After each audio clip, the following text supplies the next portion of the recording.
In a narration found in Sahih Muslim number 196, the Holy Prophet Muhammad, peace and blessings be upon him, advised that Islam is sincerity towards Allah, the Exalted, His book, meaning the Holy Quran, to the Holy Prophet Muhammad, peace and blessings be upon him, to the leaders of society and to the general public. Sincerity towards Allah, the Exalted, includes fulfilling all the duties given by Him in the form of commands and prohibitions, solely for His pleasure. As confirmed in a narration found in Sahih Bukhari, number 1, all will be judged by their intention. So if one is not sincere towards Allah, the Exalted, when performing good deeds they will gain no reward in this world or in the next. In fact, according to a narration found in Jami' at-Tirmidhi, number 3154, those who performed insincere deeds will be told on Judgment Day to seek their reward from those who they acted for, which will not be possible. Chapter 98 Al-Bayyinah, verse 5. And they were not commanded except to worship Allah, being sincere to Him in religion. If one is lax in fulfilling their duties towards Allah, the Exalted, it proves the lack of sincerity. Therefore, they should sincerely repent and struggle to fulfill them all. It is important to bear in mind Allah, the Exalted, never burdens one with duties they cannot perform or handle. Chapter 2 Al-Baqarah, verse 286. Allah does not charge a soul except with that within its capacity. Being sincere towards Allah, the Exalted, means that one should always choose His pleasure over the pleasure of themselves and others. A Muslim should always give priority to those actions which are for the sake of Allah, the Exalted, over all else. One should love others and dislike their sins for the sake of Allah, the Exalted, and not for the sake of their own desires. When they help others or refuse to take part in sins, it should be for the sake of Allah, the Exalted. The one who adopts this mentality has perfected their faith. This is confirmed in a narration found in Sunan Abu Dawud, number 4681. An aspect of being sincere to Allah, the Exalted, is to trust that His decrees and choices are best for the people involved, even if the wisdoms behind His decrees are not obvious to people. Chapter 2 Al-Baqarah, verse 216. But perhaps you hate a thing and it is good for you, and perhaps you love a thing and it is bad for you. And Allah knows, while you know not. Only be pleased with the decrees that suit one's desires and become upset at the decrees which contradict one's desires is clear in sincerity to Allah, the Exalted. The one who maintains sincere obedience of Allah, the Exalted, by fulfilling His commands, refraining from His prohibitions and by facing destiny with patience according to the traditions of the Holy Prophet Muhammad, peace and blessings be upon him, through every situation and state is truly the sincere one. Sincerity towards the Holy Quran includes having deep respect and love for the words of Allah, the Exalted. This sincerity is proven when one fulfills the three aspects of the Holy Quran. The first is to recite it correctly and regularly. The second is to understand its teachings through a reliable source and teacher. The final aspect is to act on the teachings of the Holy Quran with the aim of pleasing Allah, the Exalted. The sincere Muslim gives priority to acting on its teachings over acting on their desires which contradict the Holy Quran. Modeling one's character on the Holy Quran is the sign of true sincerity towards the Book of Allah, the Exalted. This is the tradition of the Holy Prophet Muhammad, peace and blessings be upon him, which is confirmed in a narration found in Sunan Abu Dawud, number 1342. An aspect of being sincere to the Holy Quran is to approach it with the sincere intention of understanding and acting on all of it, irrespective if one's desires are contradicted by the Holy Quran. The one who cherry-picks which commands, prohibitions and advice to follow and ignore based on their whims has adopted insincerity towards it, and they will not therefore truly benefit from its guidance. Chapter 17 Al-Isra, verse 82. And we send down of the Quran that which is healing and mercy for the believers, but it does not increase the wrongdoers except in loss. Finally, it is important to understand that even though the Holy Quran is a cure for worldly problems, a Muslim should not only use it for this purpose, meaning They should not only recite it in order to fix their worldly problems, thereby treating the Holy Quran like a tool which is removed during a difficulty and then placed back in a toolbox. The main function of the Holy Quran is to guide one to the hereafter safely. Neglecting this main function and only using it to fix one's worldly problems is not correct, as it contradicts the behavior of a true Muslim. It is like the one who purchases a car with many different accessories, yet it possesses no engine. Behaving in this manner is showing insincerity towards it. The next thing mentioned in the main narration under discussion is sincerity towards the Holy Prophet Muhammad, peace and blessings be upon him. This includes striving to acquire knowledge in order to act on his traditions. These traditions include the ones related to Allah, the Exalted, in the form of worship, and his blessed noble character towards the creation. Chapter 68 Al-Kalam, verse 4. And indeed, you are of a great moral character. It includes to accept his commands and prohibitions at all times. This has been made a duty by Allah, the Exalted. Chapter 59 Al-Hashr, verse 7. And whatever the Messenger has given you, take. And what he has forbidden you, refrain from. And fear Allah. Indeed, Allah is severe in penalty. Sincerity includes to give priority to his traditions over the actions of anyone else, as all paths to Allah, the Exalted, are closed except the path of the Holy Prophet Muhammad, peace and blessings be upon him. Chapter 3 Ali Imran, verse 31. Say, O Muhammad, if you should love Allah, then follow me. So Allah will love you and forgive you your sins. And Allah is forgiving and merciful. One must love all those who supported him during his life and after his passing, whether they are from his family or his companions. May Allah be pleased with them all. Supporting those who walk on his path and teach his traditions is a duty on those who desire to be sincere to him. Sincerity also includes loving those who love him and disliking those who criticize him, irrespective of one's relationship with these people. This is all summarized in a single narration found in Sahih Bukhari, number 16. It advises that a person cannot have true faith until they love Allah, the Exalted, and the Holy Prophet Muhammad, peace and blessings be upon him, more than the entire creation. This love must be shown through actions, not just words. It is an aspect of being sincere to him to respect, love and practically follow him. But this is not possible to do without learning about his blessed life and teachings. How can one respect, love and follow someone they do not even know? The one who claims to love and respect him but fails to practically follow him is insincere in their claim. The next thing mentioned in the main narration under discussion is being sincere to the leaders of the community and includes showing sincerity to the religious leaders and teachers. This includes kindly offering them the best advice and supporting them in their good decisions by any means necessary, such as financial or physical help. According to a narration found in Imam Malik's Muwatta, book number 56. Narration number 20. Fulfilling this duty pleases Allah, the Exalted. Chapter 4 An-Nisa, verse 59.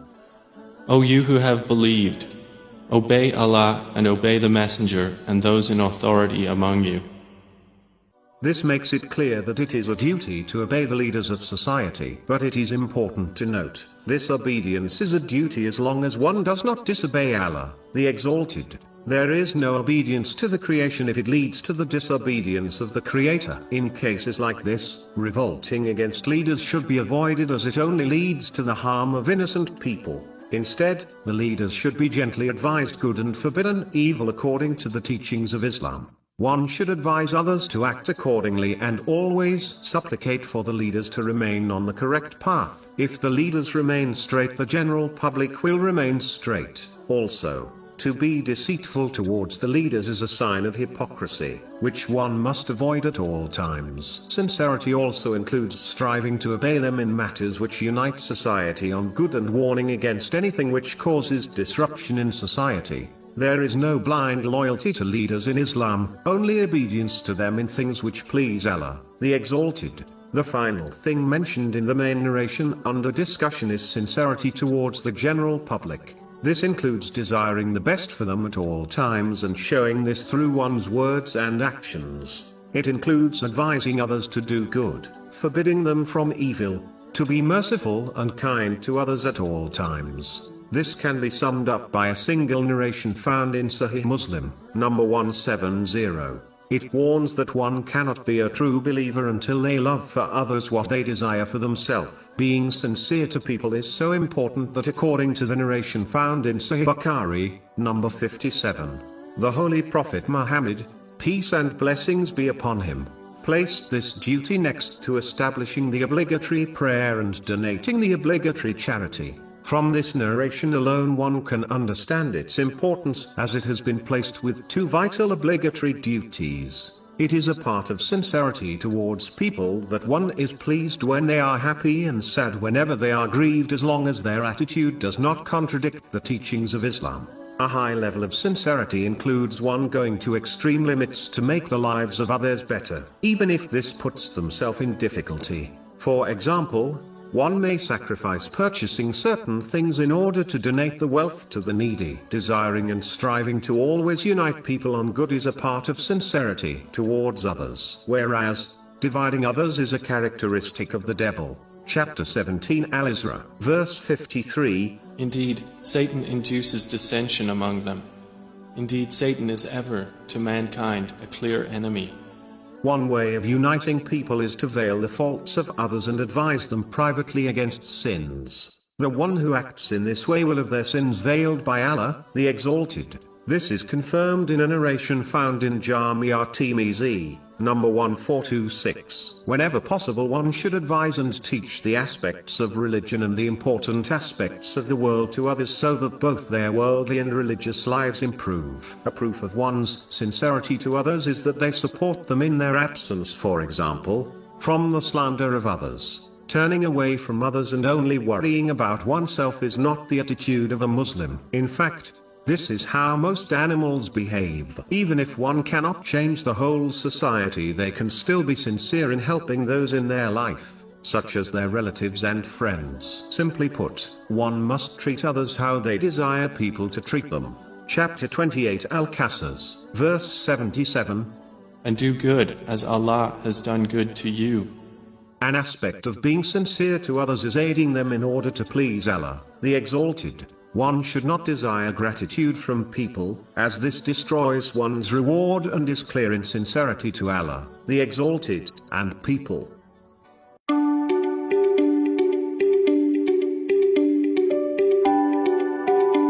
In a narration found in Sahih Muslim, number 6579, the Holy Prophet Muhammad, peace and blessings be upon him, warned that the bankrupt Muslim is the one who accumulates many righteous deeds, such as fasting and prayer, but as they mistreated people their good deeds will be given to their victims, and if necessary their victims' sins will be given to them on Judgment Day. This will lead to them being hurled into hell. It is important to understand that a Muslim must fulfill both aspects of faith in order to achieve success. The first are the duties in respect to Allah, the Exalted, such as the obligatory prayer. The second aspect is to fulfill the rights of people, which includes treating them kindly. In fact, the Holy Prophet Muhammad, peace and blessings be upon him, has declared in a narration found in Sunan an-Nasai, number 4998, that a person cannot be a true Muslim and believer until they keep their physical and verbal harm away from a person and their possessions, irrespective of the religion they follow. It is important to understand that Allah, the Exalted, is infinitely forgiving, meaning, He will forgive those who sincerely repent to Him, but He will not forgive the sins which involve other people until the victim forgives first, as people are not so forgiving. A Muslim should be fearful that those who they have wronged will exact revenge on them by taking away their precious good deeds on Judgment Day. Even if a Muslim fulfills the rights of Allah, the Exalted, they may still end up in hell simply because they have wronged others. It does not make sense to accumulate righteous deeds, such as prayers and fasts, only to hand them over to others on Judgment Day. One must instead strive to increase their righteous deeds and minimize their sins by fulfilling the rights of Allah, the Exalted, and people, according to the teachings of Islam.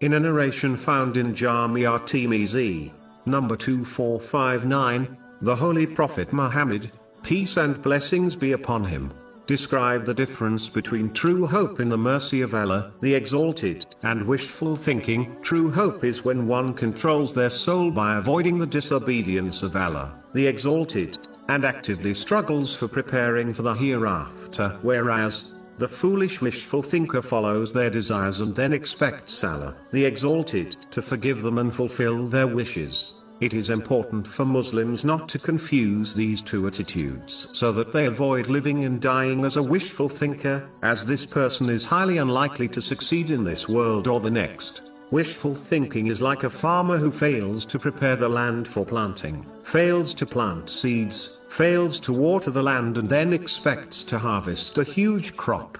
This is plain foolishness and this farmer is highly unlikely to succeed. Whereas, true hope is like a farmer who prepares the land, plants seeds, waters the land and then hopes Allah, the Exalted, will bless them with a huge harvest. The key difference is that the one who possesses true hope will actively strive to obey Allah, the Exalted, by fulfilling His commands, refraining from His prohibitions and by facing destiny with patience according to the traditions of the Holy Prophet Muhammad, peace and blessings be upon him. And whenever they slip up they sincerely repent. Whereas, the wishful thinker will not actively strive in obeying Allah, the Exalted, and instead follow their desires and still expect Allah, the Exalted, to forgive them and fulfill their wishes.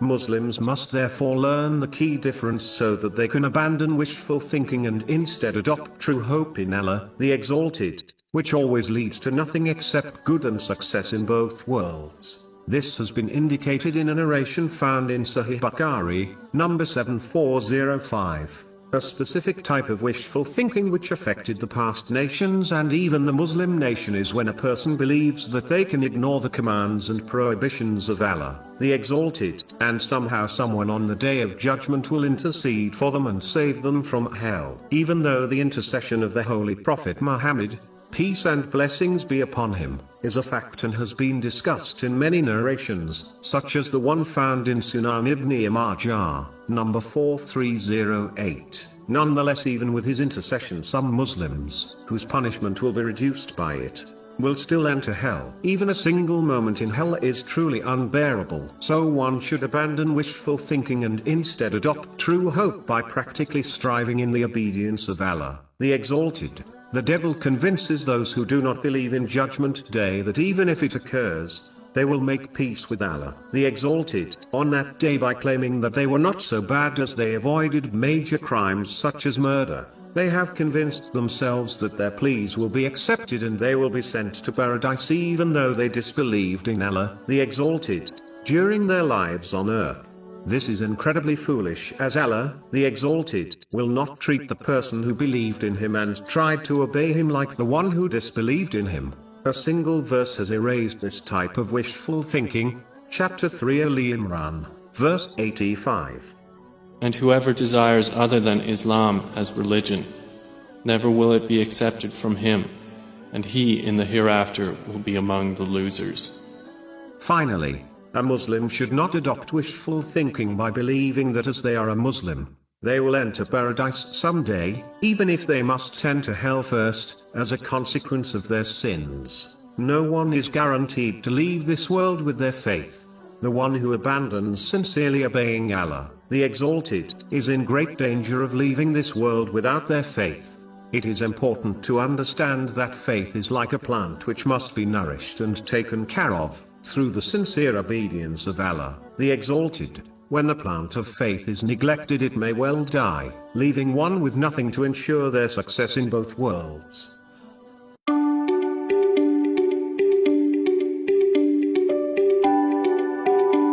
In a narration found in Sahih Bukhari, number 5090, the Holy Prophet Muhammad, peace and blessings be upon him, advised that a person is married for 4 reasons: their wealth, lineage, beauty, or for their piety. He concluded by warning that a person should marry for the sake of piety, otherwise they will be a loser. It is important to understand that the first three things mentioned in this narration are very transient and imperfect. They may give someone temporary happiness, but ultimately these things will become a burden for them as they are linked to the material world and not to the thing which grants ultimate and permanent success, namely, faith. One only needs to observe the rich and famous in order to understand that wealth does not bring happiness. In fact, the rich are the most unsatisfied and unhappy people on earth. Marrying someone for the sake of their lineage is foolish, as it does not guarantee the person will make a good spouse. In fact, if the marriage does not work out, it destroys the family bond the two families possessed before the marriage. Marrying only for the sake of beauty, meaning love, is not wise, as this is a fickle emotion which changes with the passing of time and with one's mood. How many couples supposedly drowned in love ended up hating each other? But it is important to note that this narration does not mean one should find a spouse who is poor, as it is important to get married to someone who can financially support a family. Neither does it mean one should not be attracted to their spouse, as this is an important aspect of a healthy marriage. But this narration means that these things should not be the main or ultimate reason someone gets married. The main and ultimate quality a Muslim should look for in a spouse is piety. This is when a Muslim fulfills the commands of Allah, the Exalted, refrains from his prohibitions and faces destiny with patience according to the traditions of the Holy Prophet Muhammad, peace and blessings be upon him. Put simply, the one who fears Allah, the Exalted, will treat their spouse well in both times of happiness and difficulty. On the other hand, those who are irreligious will mistreat their spouse whenever they are upset. This is one of the main reasons why domestic violence has increased amongst Muslims in recent years. And even when they are pleased with their spouse, they will still fail to fulfill their rights because of their ignorance, which piety helps to remove. Chapter 35, Fatiha, verse 28. Only those fear Allah from among His servants who have knowledge.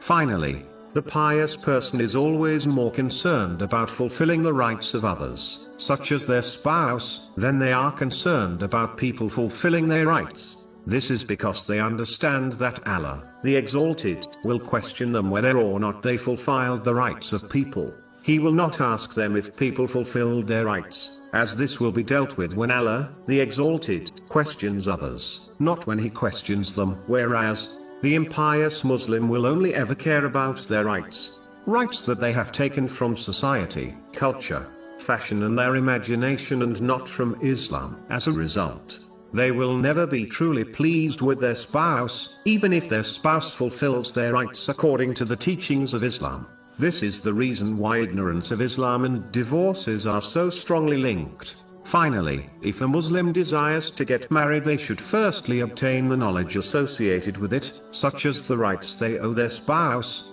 the rights they are owed from their spouse, and how to correctly deal with one's spouse in different situations. Unfortunately, ignorance of this leads to many arguments and divorces, as people demand things which their spouse is not obliged to fulfill. Therefore, knowledge, which is the root of piety, is the foundation of a healthy and successful marriage.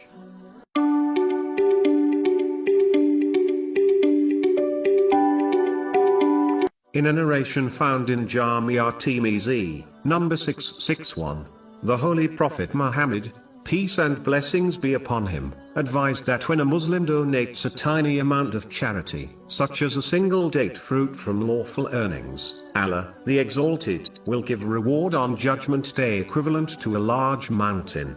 The first thing to note is that Allah, the Exalted, is only pleased with wealth which is obtained lawfully and utilized in a lawful manner. Any wealth which is obtained unlawfully will corrupt any righteous deed it is used upon, such as charity or performing the holy pilgrimage with it. A narration found in Sahih Muslim, number 2346, clearly warns that a person's supplication will be rejected if they obtain and utilize the unlawful. If one's supplication is rejected, how can any other action be accepted by Allah, the Exalted? Finally, this narration indicates the importance of spending in any way which pleases Allah, the Exalted, such as spending on one's needs and the needs of their dependents. This has been confirmed in a narration found in Sahih Bukhari, number 4006. Allah, the Exalted, will greatly reward those who spend in the correct way according to their intention, meaning the quality of their spending and not according to quantity. Therefore, Muslims should correct their intention by spending for the sake of Allah, the Exalted, according to the traditions of the Holy Prophet Muhammad, peace and blessings be upon him. Irrespective of how much or little it is important for a Muslim to spend according to their means and never worry about how much or little they spend. It is hoped that whoever spends according to their means will be granted reward according to the infinite status of Allah, the Exalted, which is beyond comprehension. But the one who holds back will miss out on this great reward.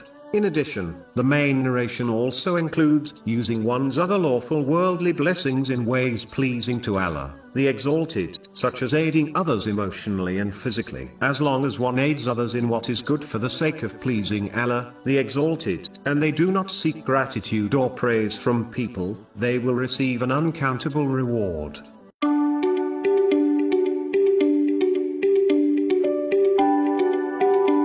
In a narration found in Jamia Tirmizi, number 2465, the Holy Prophet Muhammad, peace and blessings be upon him, advised that whoever prioritizes preparing for the hereafter over striving for this material world will be granted contentment. Their affairs will be corrected for them and they will receive their destined provision in an easy way. This half of the narration means that whoever correctly fulfills their duties in respect to Allah, the Exalted, and to the creation, such as providing for their family in a lawful manner while avoiding the excess of this material world, will be granted contentment. This is when one is pleased with what they possess without being greedy and actively striving to obtain more worldly things. In reality, the one who is content with what they possess is a truly rich person. Even if they possess little wealth, as they become independent of things. Independence of anything makes one rich in respect to it. In addition, this attitude will allow one to comfortably deal with any worldly issues which may arise during their life. This is because the less one interacts with the material world and focuses on the hereafter, the less worldly issues they will face. The less worldly issues a person faces, the more comfortable their life will become. For example, the one who possesses one house will have fewer issues to deal with in respect to it, such as a broken cooker, than the one who possesses 10 houses. Finally, this person will easily and pleasantly obtain their lawful provision. Not only this, but Allah, the Exalted, will place such grace in their provision that it will cover all their responsibilities and necessities, meaning, it will satisfy them and their dependents. Prioritizing preparing for the hereafter means that one should always act and speak in a way which will benefit them in the hereafter. As explained earlier, this includes striving for one's lawful provision in order to fulfill their necessities and responsibilities without being wasteful or extravagant. Any activity which will not benefit one in the hereafter should be minimized. The more one behaves in this manner, the more contentment they will be blessed with and the easier their day-to-day activities will become. In addition, they will adequately prepare for the hereafter also, which involves using the blessings one has been granted in ways pleasing to Allah, the Exalted. Therefore, they achieve peace and success in both worlds. But as mentioned in the other half of this narration, the one who prioritizes striving after the material world over preparing for the hereafter, meaning, by neglecting their duties or striving for the unnecessary and excess of this material world, will find that their need, meaning greed, for worldly things is never satisfied. This, by definition, makes them poor even if they possess much wealth. These people will go from one worldly issue to another throughout the day, failing to achieve contentment as they have opened too many worldly doors. And they will receive their destined provision with difficulty, and it will not give them satisfaction and never seem enough to fill their greed. This may even push them towards the unlawful, which only leads to a greater loss in both worlds. Finally, because of their attitude, they will not prepare adequately for the hereafter. Therefore, this person obtains stress and discontentment in both worlds.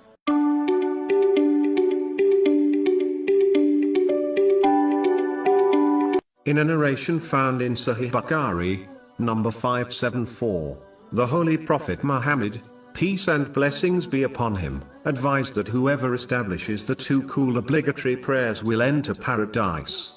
The two cool obligatory prayers refer to the dawn and late afternoon obligatory prayers, as during these two times the weather is cooler than at other times, meaning before sunrise and before sunset. Establishing the obligatory prayers includes fulfilling all their conditions and etiquettes correctly according to the traditions of the Holy Prophet Muhammad, peace and blessings be upon him, such as offering them on time. In fact, offering them as soon as they occur is one of the most beloved deeds to Allah, the Exalted. This has been advised in a narration found in Sahih Muslim, number 252. Even though there are 5 obligatory prayers which must be established, yet only 2 have been mentioned in the main narration under discussion. This is because these 2 prayers are arguably the 2 hardest to establish. The obligatory dawn prayer occurs at a time when most people are asleep. Therefore, it requires much energy and motivation in order to leave one's comfortable bed in order to offer it correctly. The obligatory late afternoon prayer mostly occurs at a time where most people have completed their working day and have returned home tired. So to leave one's relaxation after a tiring and even stressful day of work in order to correctly offer their obligatory prayer is difficult. Therefore, if one correctly establishes these 2 prayers, they will, through the mercy of Allah, the Exalted, find it easier to establish the other obligatory prayers, which usually occur at more convenient times.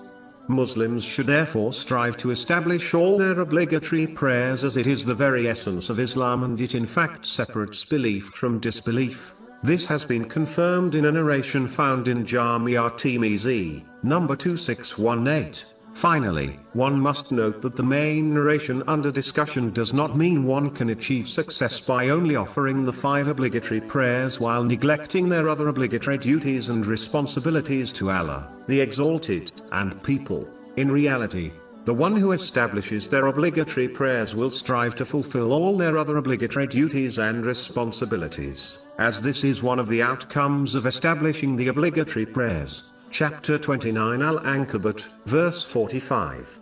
Indeed, prayer prohibits immorality and wrongdoing.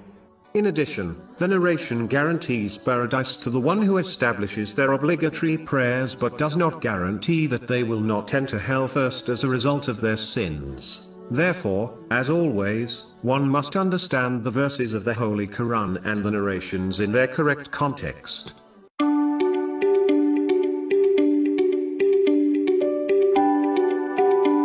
In a narration found in Jamia Tirmizi, number 2317, the Holy Prophet Muhammad, peace and blessings be upon him, advised that a Muslim cannot make their Islam excellent until they avoid the things which do not concern them.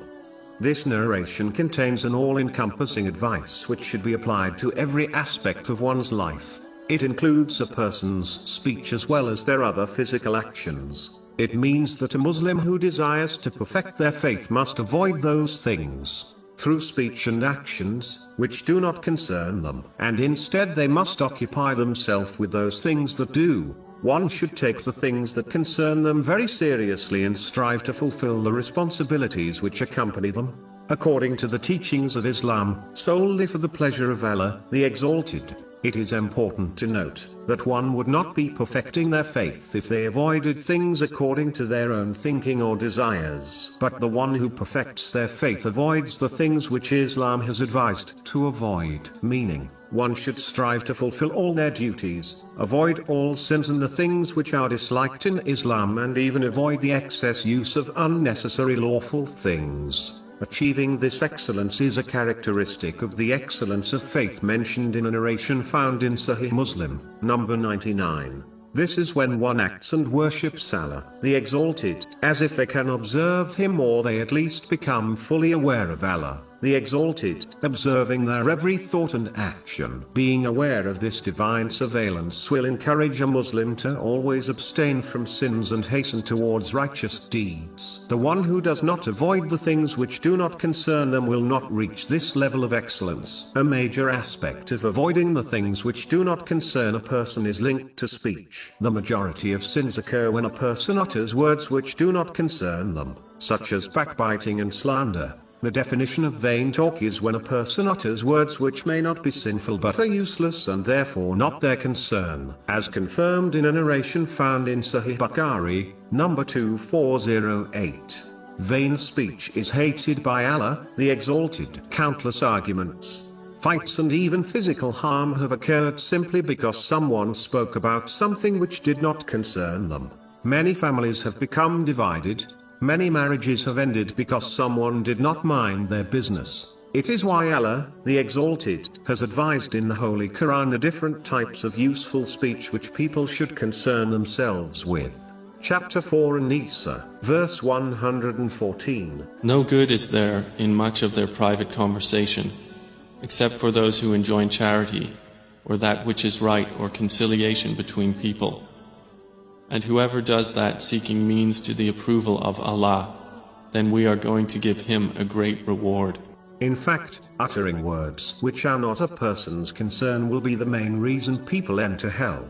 This has been indicated in a narration found in Jami' at-Tirmidhi, number 2616. This is why the Holy Prophet Muhammad, peace and blessings be upon him, advised in a narration found in Jami' at-Tirmidhi, number 2412. That all speech will be counted against a person unless it is connected to advising good, forbidding evil or the remembrance of Allah, the Exalted. This means that all other forms of speech are not a person's concern as they will not benefit them. It is important to note that advising good encompasses anything which is beneficial in one's worldly and religious life, such as their occupation. Therefore, Muslims should strive to avoid the things which do not concern them through words and actions so that they can perfect their faith. Put simply, the one who dedicates time to the things which do not concern them will fail in the things which do concern them. And the one who occupies themselves with the things which do concern them will not find time to spend on the things which do not concern them. Meaning, they will achieve success through the mercy of Allah, the Exalted, in both worlds. Finally, the one who occupies themselves with the things which concern them will complete all the useful worldly and religious things they are responsible for and therefore obtain peace of mind. One of the main sources of stress is when one occupies themselves with things which do not concern them, as it prevents them from fulfilling their worldly and religious responsibilities. Behaving in the right manner will allow one to complete their important responsibilities while ensuring they have plenty of free time to relax and do the things they enjoy.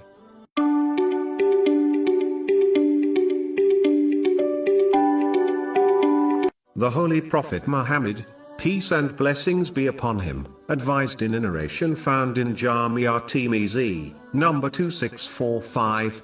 That when Allah, the Exalted, desires to give someone good, He provides them with Islamic knowledge.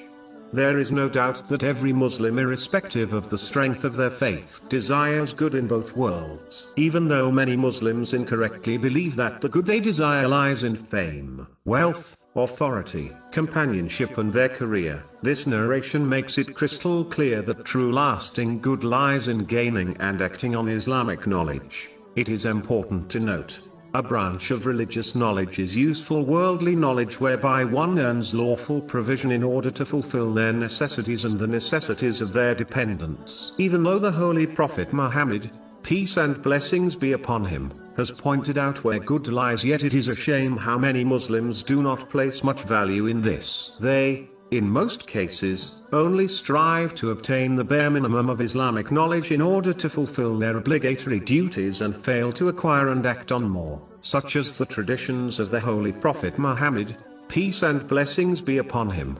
Instead they dedicate their efforts to worldly things, believing true good is found there. Many Muslims fail to appreciate that the righteous predecessors had to journey for weeks on end just to learn a single verse or narration of the Holy Prophet Muhammad, peace and blessings be upon him, whereas today, one can study Islamic teachings without leaving their home. Yet, many fail to make use of this blessing given to the modern-day Muslims. Out of His infinite mercy, Allah, the Exalted, through His Holy Prophet Muhammad, peace and blessings be upon him, has not only pointed out where true good lies, but He has also placed this good at one's fingertips. A Muslim must not be fooled into believing that Islamic knowledge only explains how to perform rituals and what is unlawful and lawful. In reality, it teaches people how to adopt the correct attitude and behavior so that they use all the worldly blessings they have been granted correctly so that they benefit themselves and others in both worlds, thereby achieving peace of mind and success in both worlds. The only one who can teach this to mankind is the one who created and knows all things, namely, Allah, the Exalted. Therefore, prioritizing gaining and acting on worldly knowledge over religious knowledge is not wise. Allah, the Exalted, has informed mankind of where an eternal buried treasure is located which can solve all the problems they may encounter in both worlds. But Muslims will only obtain this good once they struggle to acquire and act on it. This in turn will lead to peace and success in both worlds. Chapter 16 and now, verse 97. Whoever does righteousness, whether male or female, while he is a believer, we will surely cause him to live a good life, and we will surely give them their reward in the hereafter, according to the best of what they used to do.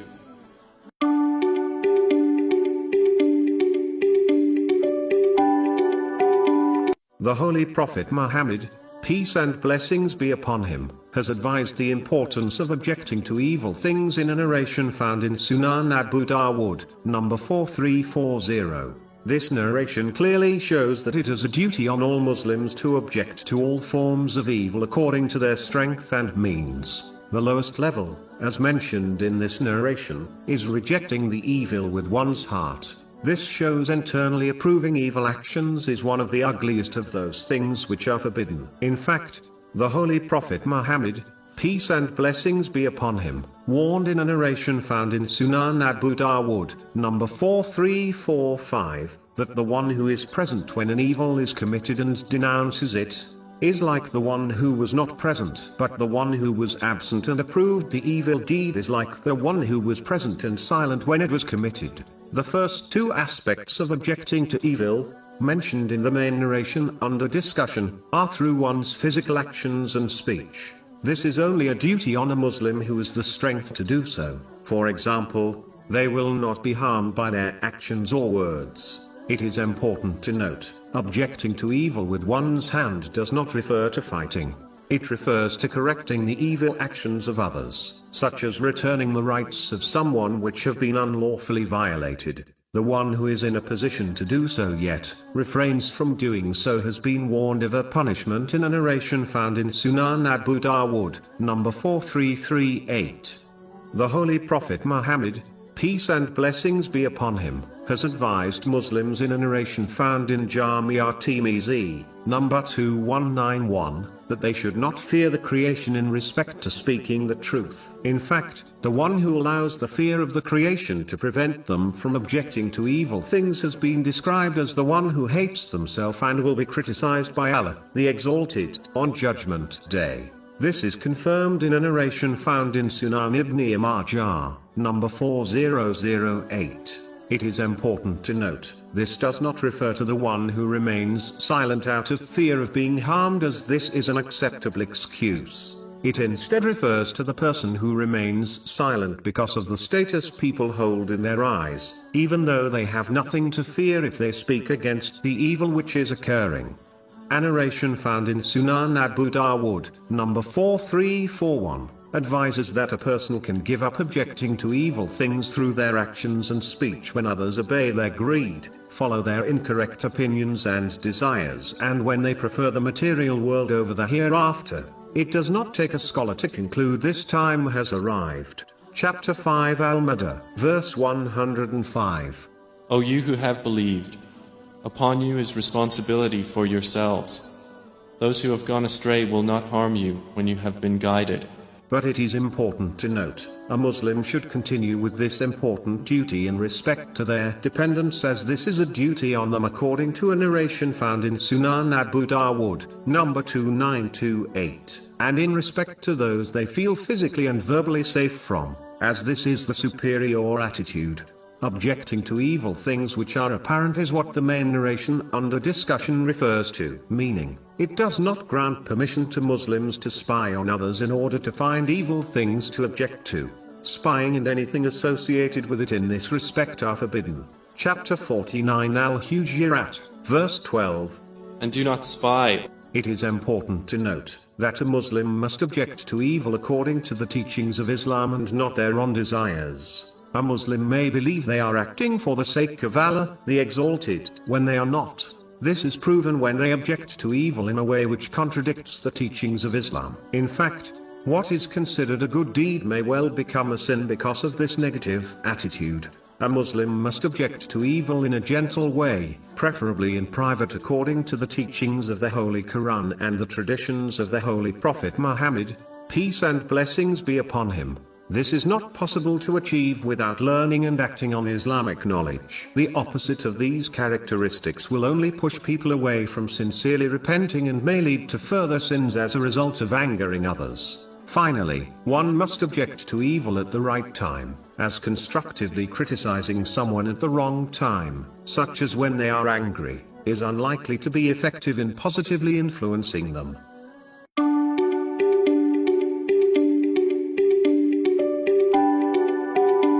In a narration found in Sunan ibn Majah, number 2142, the Holy Prophet Muhammad, peace and blessings be upon him, advised that a Muslim should be moderate when seeking worldly things, as what is destined for them will surely reach them. It is important to understand that Islam does not encourage Muslims to completely abandon the material world, as it is a bridge which connects one to the hereafter. How can one possibly reach the hereafter without crossing this bridge? Islam instead teaches Muslims to take from this world in order to fulfill their necessities and the necessities of their dependents while avoiding excess, waste and extravagance, and then dedicate their efforts in preparing for the hereafter by fulfilling the commands of Allah, the Exalted, refraining from His prohibitions, and by facing destiny with patience according to the traditions of the Holy Prophet Muhammad, peace and blessings be upon him. It is important to remember that the things one will obtain in this world, such as their provision, have already been apportioned to them over 50,000 years before Allah, the Exalted, created the heavens and the earth. This is confirmed in a narration found in Sahih Muslim, number 6748, as a person's provision is guaranteed and cannot increase or decrease, irrespective of their efforts. They should strive for it according to their necessities and responsibilities, as striving for more will only lead to stress and they may not obtain what they desire. In addition, this excess striving will distract them from practically preparing for the hereafter. This in turn will only lead to further stress for them in both worlds. Whereas, obeying the main narration and striving moderately for one's provision, will ensure they receive their apportioned share with minimal stress. They fulfill their responsibilities and prepare adequately for the hereafter. This leads to peace and success in both worlds.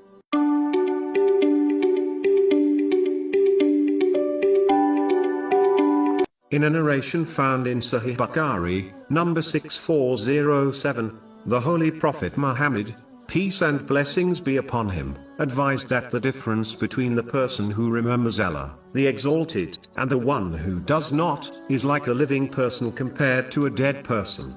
It is important for Muslims who desire to create a strong connection with Allah, the Exalted, so that they can overcome all difficulties in this world and in the hereafter successfully, to remember Allah, the Exalted, as much as possible. Put simply, the more they remember Him, the more they will achieve this vital goal. This is achieved by practically acting on the three levels of the remembrance of Allah, the Exalted. The first level is to remember Allah, the Exalted, internally and silently. This includes correcting one's intention so that they only act in order to please Allah, the Exalted. The second is by remembering Allah, the Exalted, through one's tongue. This involves speaking in ways pleasing to Allah, the Exalted, or remaining silent, as this has been commanded in a narration found in Sahih Muslim, number 176. Remaining silent in cases when someone has nothing good to say, is a good deed and is therefore part of remembering Allah, the Exalted. The highest and most effective way of strengthening one's bond with Allah, the Exalted, is practically remembering Him with one's limbs. This is achieved by fulfilling His commands, refraining from His prohibitions, and by facing destiny with patience according to the traditions of the Holy Prophet Muhammad, peace and blessings be upon him. The one who does this will use the blessings they have been granted in ways pleasing to Allah, the Exalted. But this requires one to gain and act on Islamic knowledge, which in turn is the root of all good and success in both worlds. Those who remain on the first two levels will receive reward depending on their intention, but they are unlikely to increase the strength of their faith and piety unless they move to the third and highest level of the remembrance of Allah, the Exalted. The one who fulfills all three levels has been promised peace of mind and body in both worlds. Chapter 13 Arad, verse 28. Unquestionably, by the remembrance of Allah, hearts are assured. And chapter 16 An-Nahl, verse 97. Whoever does righteousness, whether male or female, while he is a believer, we will surely cause him to live a good life, and we will surely give them their reward in the hereafter, according to the best of what they used to do. Unfortunately, many Muslims who fulfill their obligatory duties and perform voluntary worship overlook and fail to fulfill these levels of remembering Allah, the Exalted, and as a result they fail to find peace in this world, despite their worship and good deeds.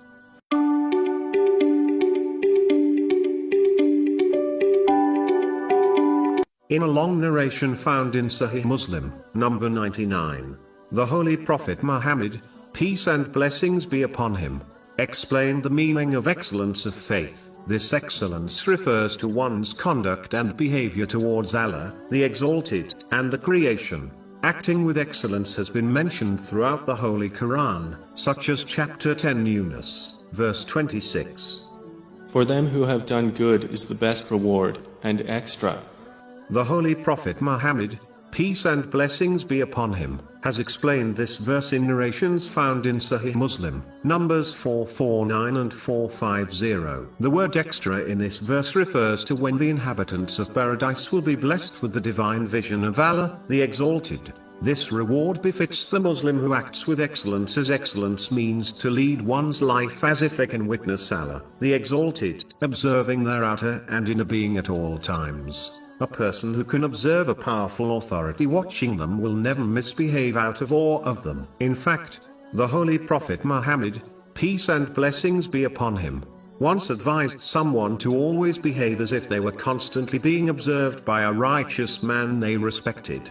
This has been advised in a narration found in Imam Tabarani's Al-Marjam al-Kabir, number 5539. Whoever acts in this manner will very rarely commit sins and always hasten towards good deeds. This attitude creates the fear of Allah, the Exalted, and acts as a shield from the fire of trials in this world and the fire of hell in the hereafter. This vigilance will ensure one not only fulfills all their duties towards Allah, the Exalted, but it also encourages them to fulfill their responsibilities towards the creation, the peak of which is to sincerely treat others with kindness. This person will fulfill the narration found in Jami' at-Tirmizi, number 251, which advises that a person cannot be a true believer until they love for others what they love for themselves.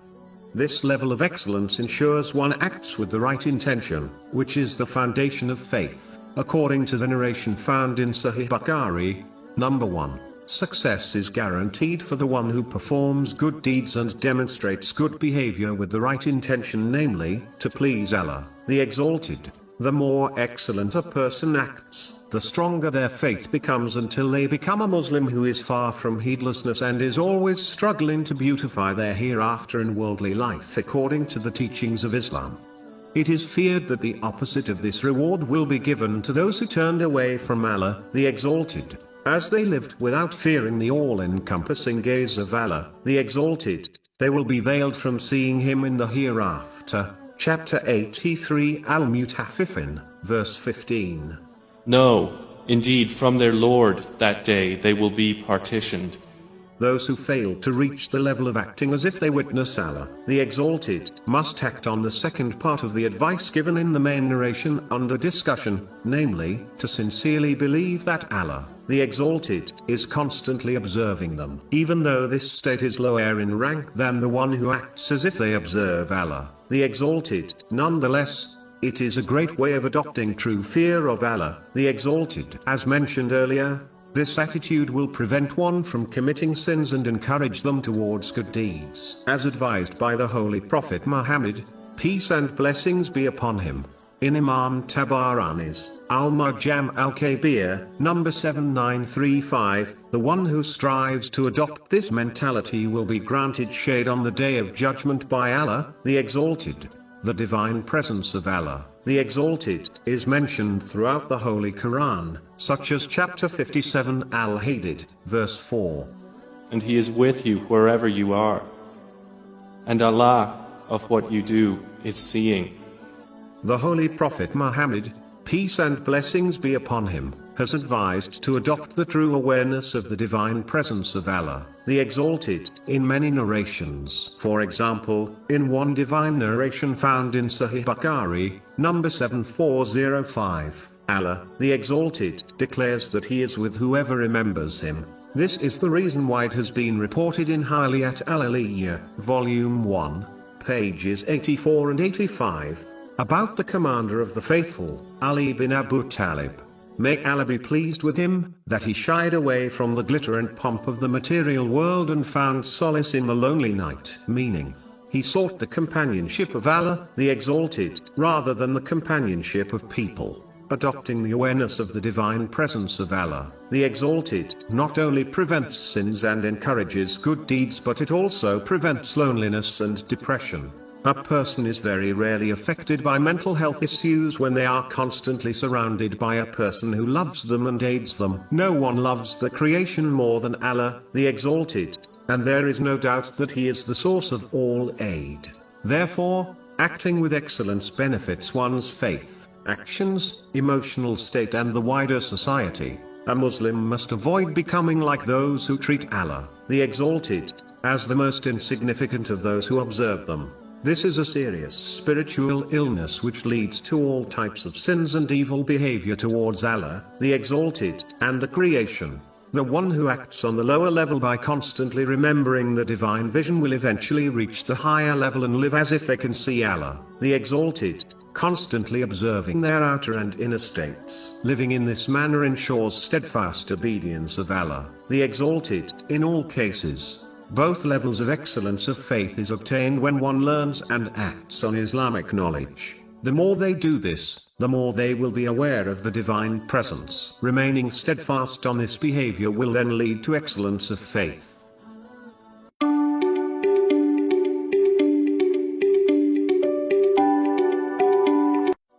In a narration found in Sunan ibn Majah, number 4168, the Holy Prophet Muhammad, peace and blessings be upon him, advised some important things. The first is that the strong believer is more beloved to Allah, the Exalted, than a weaker believer. This does not necessarily refer to physical strength, which one uses to perform righteous deeds, but it also refers to gaining and acting on Islamic knowledge in order to obtain certainty of faith.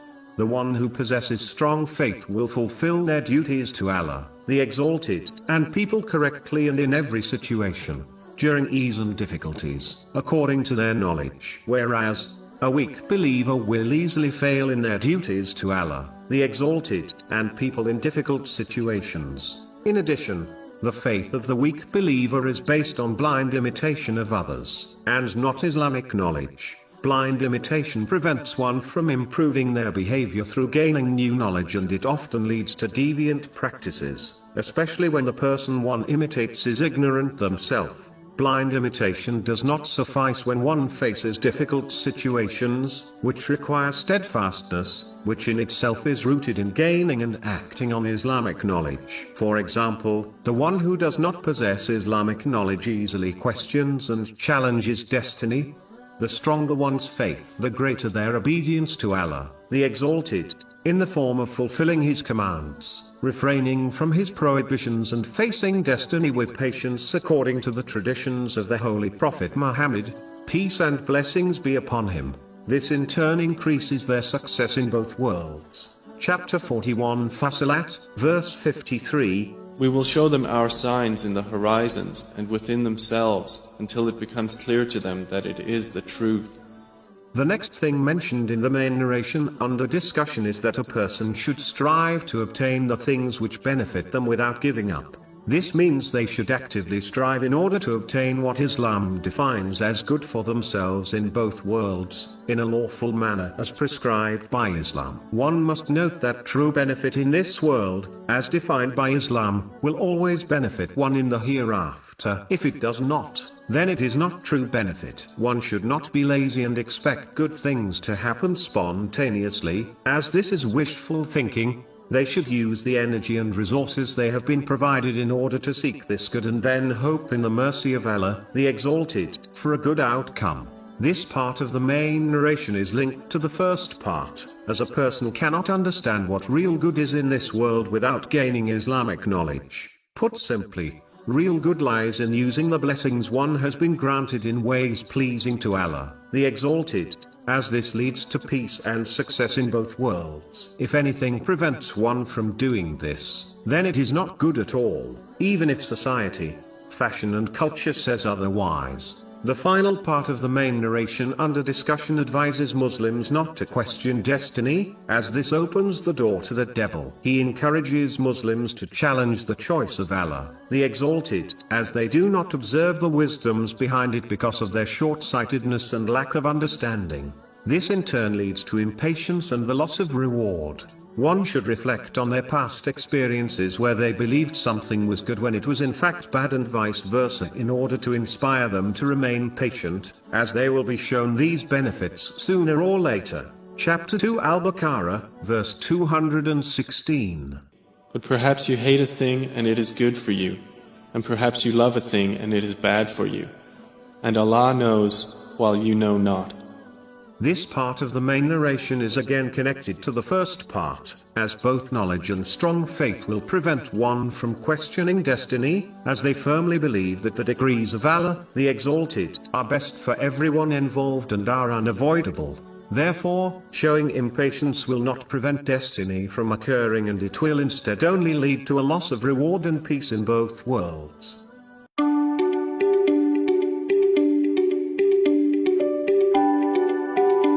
In a narration found in Sahih Bukhari, number 6416, the Holy Prophet Muhammad, peace and blessings be upon him, once advised Abdullah bin Amr, may Allah be pleased with him, to live in this world as a stranger or a traveler. And Abdullah bin Amr, may Allah be pleased with him, used to advise that when a person reaches the evening they should not expect to be alive in the morning. And if they reach the morning they should not expect to be alive in the evening. And that a Muslim must make use of their good health before they encounter sickness and make good use of their life before their death. This narration teaches Muslims to limit their hopes for a long life. Hopes for a long life is the main cause of failing to prepare for the hereafter, as it encourages one to dedicate their complete effort to the material world, as they are convinced they have plenty of time to prepare for the hereafter. A Muslim should not treat this temporary world as their permanent home. Instead, they should behave as someone who is about to depart it, never to return.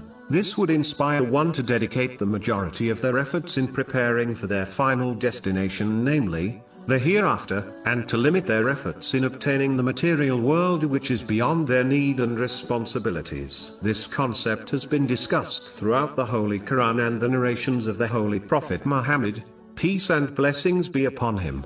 For example, chapter 40 Ghafir, verse 39. O my people, this worldly life is only temporary enjoyment, and indeed the hereafter, that is the home of permanent settlement. In a similar narration to the main one under discussion, which is found in Jami' at-Tirmizi, number 2377, the Holy Prophet Muhammad, peace and blessings be upon him, described himself in this world as a rider who takes a short rest under the shade of a tree and then swiftly moves on. In order to indicate the temporal nature of this world, the Holy Prophet, peace and blessings be upon him, compared it to shade which, as everyone knows, does not last long even though it appears to be permanent.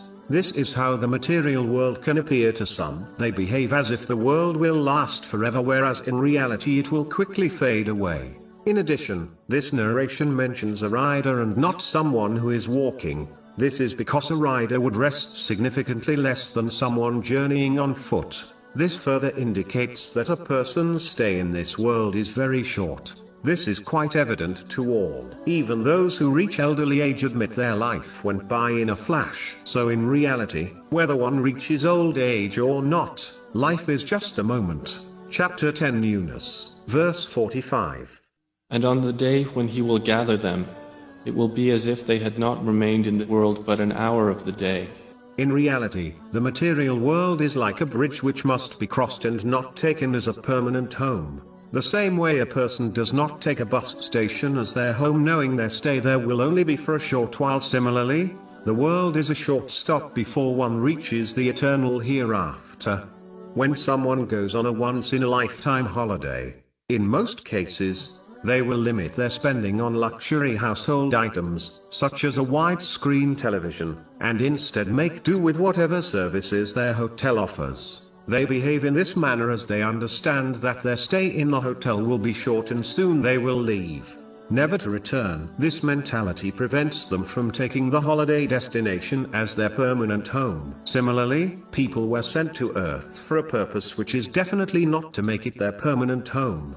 Instead, they were sent to take provisions from it so that they can safely reach their permanent home, meaning the hereafter. This involves using the blessings one has been granted in ways pleasing to him. Whenever a person intends to travel, they first acquire the provision they need in order to make the journey comfortable and successful. As indicated in the Holy Quran, the best provision for the hereafter is piety. Chapter 2 Al-Baqarah, verse 197. But indeed the best provision is fear of Allah.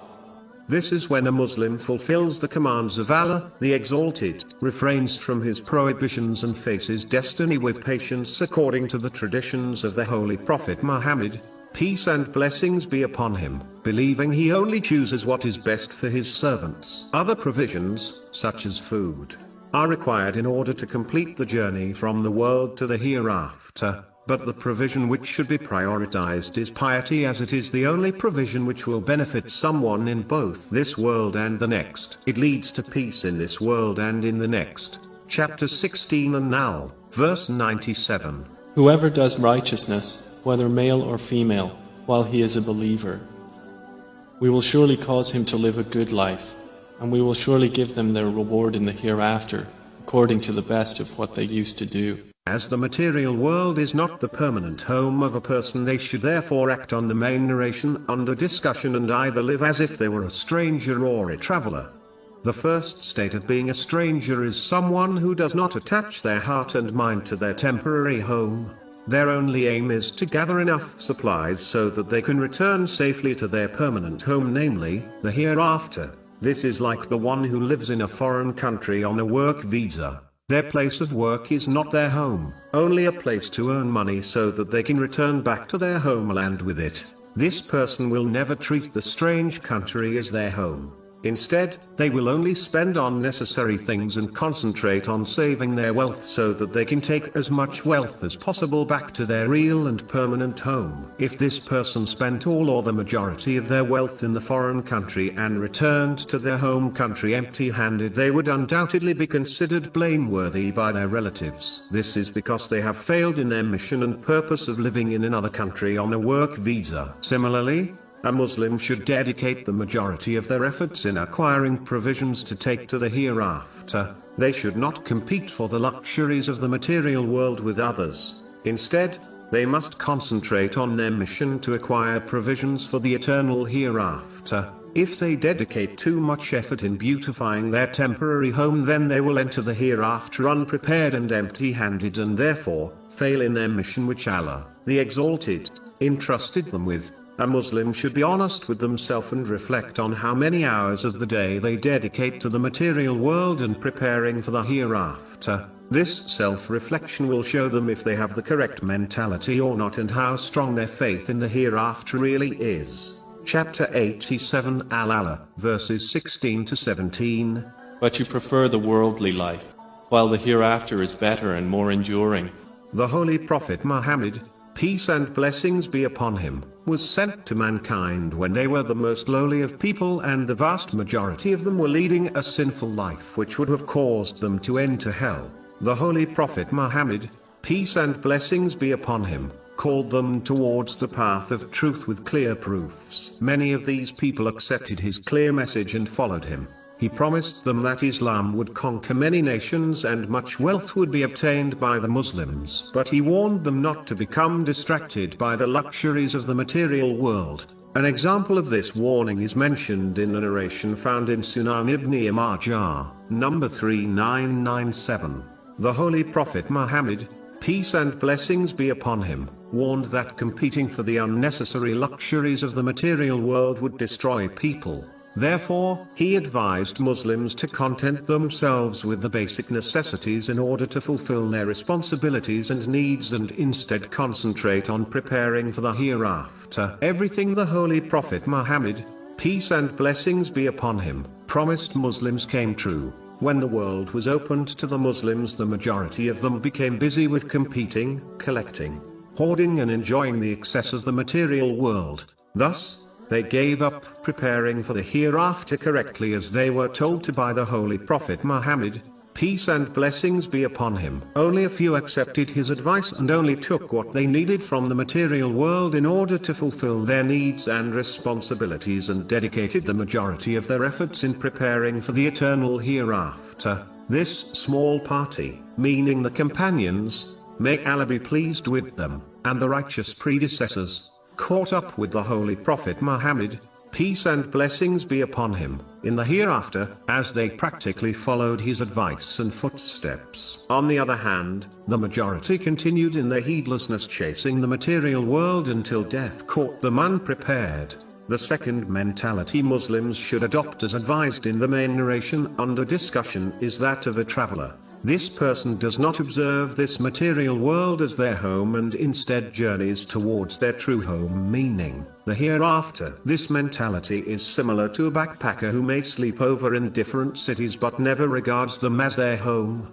The only provision they take with them is what they can carry, meaning the essentials. This includes the things they need to survive and will help them reach their destination safely. A backpacker would never pack unnecessary items knowing that these things will only be a burden for them, nor will they fail to pack the essentials needed to complete their journey safely. Similarly, an intelligent Muslim only collects the deeds from this material world, in respect to actions and speech, which will help them reach the hereafter safely. They will turn away from all actions and speech which will become a burden for them in both this world and the next. This is the attitude the Holy Prophet Muhammad, peace and blessings be upon him, advised the companions, may Allah be pleased with them, to adopt in a narration found in Sunan ibn Majah, number 4104, chapter 18 Al-Kahf, verses 7-8. Indeed, we have made that which is on the earth adornment for it, that we may test them as to which of them is best indeed. And indeed, we will make that which is upon it into a barren ground. A Muslim must understand that the day and night are only brief stages in which people travel through, stage by stage, until they reach the hereafter. Therefore, they should use each stage by sending ahead provision to the hereafter in the form of righteous deeds. They must constantly be aware that their journey will end very soon and they will reach the hereafter. Even if the journey looks long, it will ultimately feel like a moment, so one should make it a moment of obedience before it ends while they are unprepared. Chapter 10 Yunus, verse 45. And on the day when he will gather them, it will be as if they had not remained in the world but an hour of the day. With every breath one takes, they are moving towards the hereafter while leaving the world behind. Even though one may seem not to be moving, but in reality, the day and night act as their conveyance which takes them swiftly, without pause, to the next world. Muslims must realize that as they are the servants of Allah, the Exalted, soon a day will come when they will return to Him. When they return, they will be stopped for questioning. Therefore, they should prepare something good for this interrogation. They should prepare by using the blessings they were granted in this world in ways pleasing to Allah, the Exalted. But if they continue in heedlessness and fail to prepare, then they will be taken to task for what has already occurred and for what remains. Moving on to the advice of the companion, Abdullah bin Amr, may Allah be pleased with him, mentioned in the main narration under discussion. The first part of it highlights the importance of shortening one's hope for a long life in this world.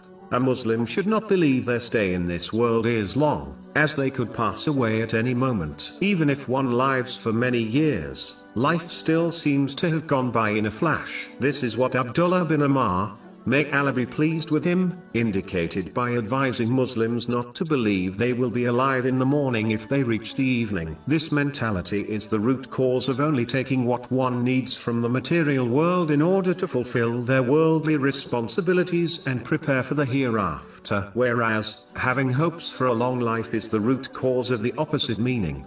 It causes one to delay preparing for the hereafter by performing righteous deeds and refraining from sins, and it encourages them to collect and hoard the material world, believing their stay in it will be extremely long.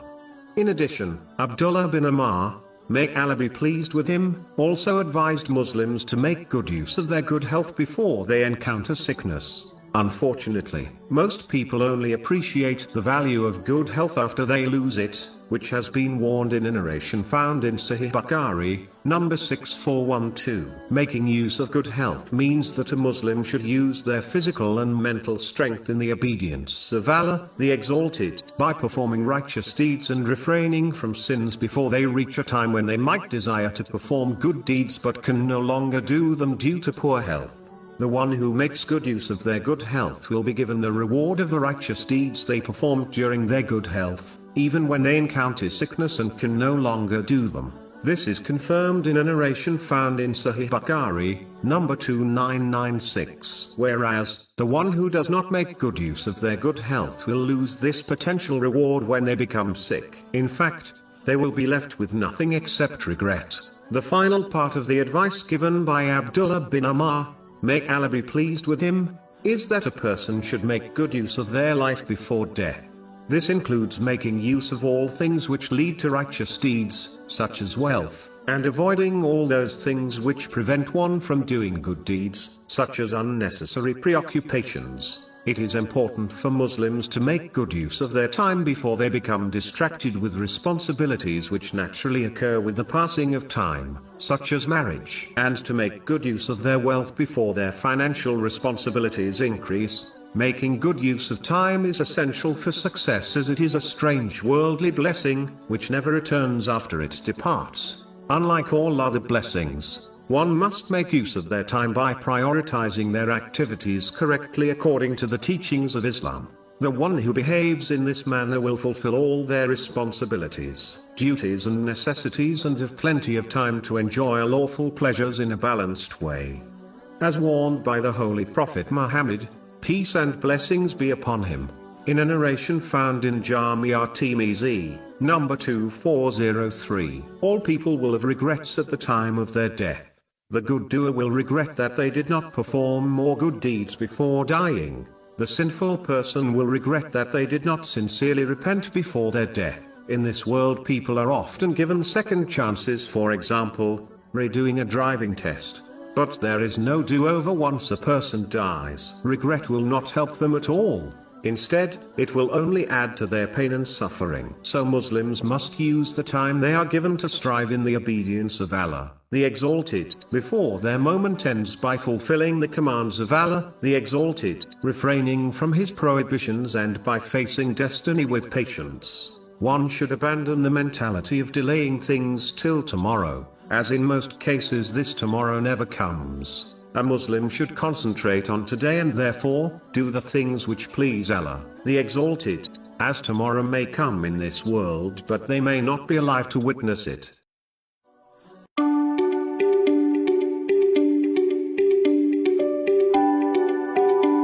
In a narration found in Sunan ibn Majah, number 2141, the Holy Prophet Muhammad, peace and blessings be upon him, advised that wealth is not bad as long as the one who possesses it has piety. He added that good health was better than wealth, and concluded that being cheerful is a blessing. The Muslim who possesses piety will always spend their wealth in the correct way, namely, in ways pleasing to Allah, the Exalted. So for them it will become a blessing in both worlds. It is important to note, spending in the correct way goes beyond charity and includes all types of lawful useful spending which is void of excessiveness, wasting or extravagance, such as spending on one's necessities and the necessities of their dependents. This has been advised in a narration found in Sahih Bukhari, number 4006. Piety is only achieved by learning and acting on Islamic knowledge. Chapter 35 Fatir, verse 28. Only those fear Allah from among His servants who have knowledge. This knowledge will ensure a Muslim understands how to use their wealth and their other worldly blessings correctly. They will understand that using these blessings correctly leads to peace and success in both worlds, whereas misusing them leads to stress and difficulties in both worlds. Chapter 16 An-Nahl, verse 97. Whoever does righteousness, whether male or female, while he is a believer, we will surely cause him to live a good life, and we will surely give them their reward in the hereafter, according to the best of what they used to do. Even though this type of wealth is a great blessing, but having good health whereby one fulfills all their practical duties to Allah, the Exalted, and the creation independently, is a greater blessing. This is obvious as the rich happily spend their wealth in order to remain healthy and avoid sickness. One should therefore make use of their good health by striving in the obedience of Allah, the Exalted, by fulfilling His commands, refraining from His prohibitions, and by performing voluntary righteous deeds, such as offering their obligatory prayers at the mosque with congregation, and by performing voluntary fasts, before a day comes when they lose their good health and are left with regrets. Finally, it is important for Muslims to adopt positive characteristics, such as cheerfulness, as this is not only the tradition of the Holy Prophet Muhammad, peace and blessings be upon him, but also helps to tackle the different difficulties and tests one will face during their life. The one who adopts a positive mindset will more easily be patient during these times, whereas those who adopt a general negative and pessimistic mentality will become more easily impatient and disobedient to Allah, the Exalted. During times of difficulties, a Muslim should regularly review the countless blessings they were granted in order to maintain a positive mindset. In addition, they must gain and act on Islamic knowledge, as this will encourage them to understand the reality that Allah, the Exalted, only decrees what is best for people, even if this is not obvious to them. Chapter 2 Al-Baqarah, verse 216. But perhaps you hate a thing and it is good for you, and perhaps you love a thing and it is bad for you. And Allah knows, while you know not.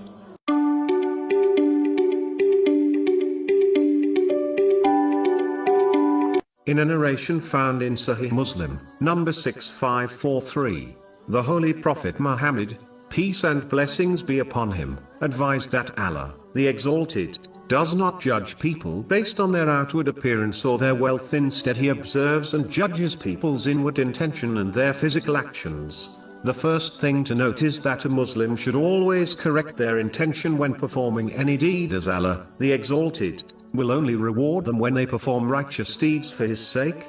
Those who perform deeds for the sake of other people and things will be told to gain their reward from those who they acted for on Judgment Day, which will not be possible. This has been warned in a narration found in Jami' at-Tirmizi, number 3154. In addition, this narration indicates the importance of equality in Islam.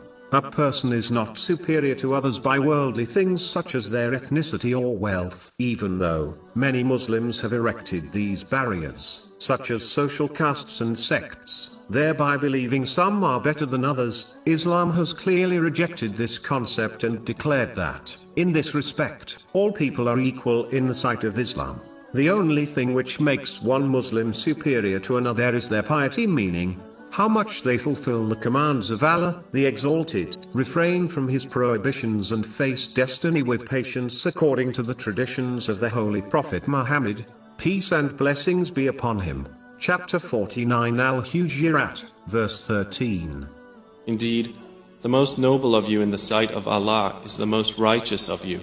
In addition, The main narration under discussion also indicates that women should not waste their time debating and arguing about their position in the world in respect to men.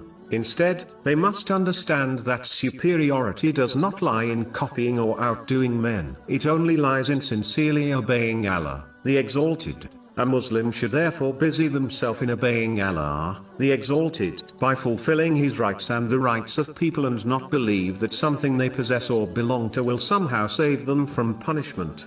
The Holy Prophet Muhammad, peace and blessings be upon him, has made it clear in a narration found in Sahih Muslim, number 6853, that the Muslim who lacks in righteous deeds, meaning the obedience of Allah, the Exalted, will not be increased in rank because of their lineage. In reality, this applies to all worldly things such as wealth, ethnicity, gender or social brotherhoods and castes. Finally, as Islam judges people based on their obedience to Allah, the Exalted, so should people.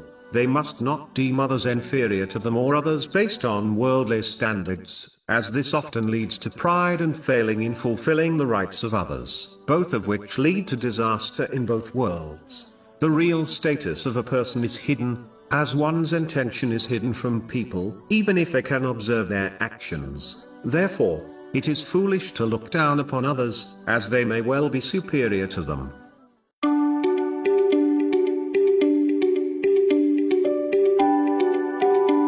In a narration found in Sahih Bukhari, number 6116, the Holy Prophet Muhammad, peace and blessings be upon him, advised a person not to get angry.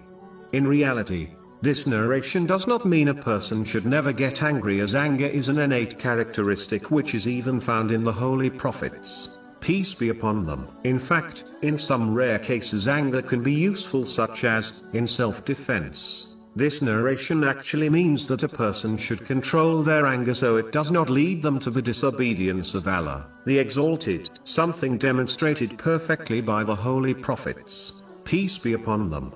In addition, this narration shows that anger can lead to many evils and controlling it leads to much good. Firstly, this advice is a command to adopt all the good characteristics which will encourage one to control their anger, such as patience. This narration also indicates that a person should not act according to their anger. Instead, they should struggle with themselves in order to control it so that it does not lead them to sins. Controlling anger for the sake of Allah, the Exalted, is a great deed and leads to divine love.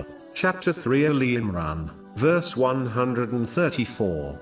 And who restrain anger and who pardon the people, and Allah loves the doers of good. There are many teachings within Islam which encourage Muslims to control their anger. For example, as anger is linked to and inspired by the devil, a narration found in Sahih Bukhari, number 3282, advises that an angry person should seek refuge in Allah, the Exalted, from the devil. An angered Muslim has been advised in a narration found in Jamia Tirmizi, number 2191, to cling to the ground. This could mean that they should prostrate on the earth until they calm down. In fact, the more one takes an inactive body position, the less chance they will lash out in anger. This has been indicated in a narration found in Sunan Abu Dawud, number 4782. Acting on this advice allows one to imprison their anger within themselves until it passes so that it does not negatively affect others. A Muslim who is angered should follow the advice given in the narration found in Sunan Abu Dawud, number 4784. The Holy Prophet Muhammad, peace and blessings be upon him, advised the angry Muslim to perform ablution. This is because water counters the innate characteristic of anger, namely, heat. If one then offers prayer, this would help them control their anger further and lead to a great reward. The advice discussed so far helps an angry Muslim to control their physical actions. In order to control one's speech, it is best to refrain from speaking when angered. Unfortunately, words can often have more of a lasting effect on others than physical actions. Countless relationships have been fractured and broken because of words spoken in anger. This behavior often leads to other sins and crimes as well. It is important for a Muslim to note the narration found in Sunan Ibn Majah, number 3970, which warns that it only takes a single evil word to cause a person to plunge into hell on Judgment Day. Controlling anger is a great virtue, and the one who masters this has been described by the Holy Prophet Muhammad, peace and blessings be upon him, as a strong person in a narration found in Sahih Bukhari, number 6114. In fact, the one who swallows their anger for the sake of Allah, the Exalted, meaning they do not commit a sin because of their anger, will have their heart filled with peace and true faith.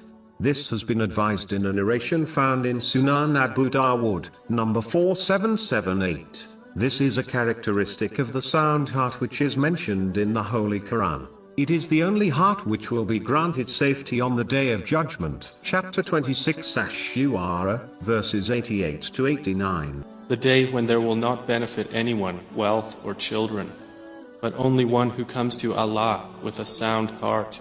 As mentioned earlier, anger within limits can be useful.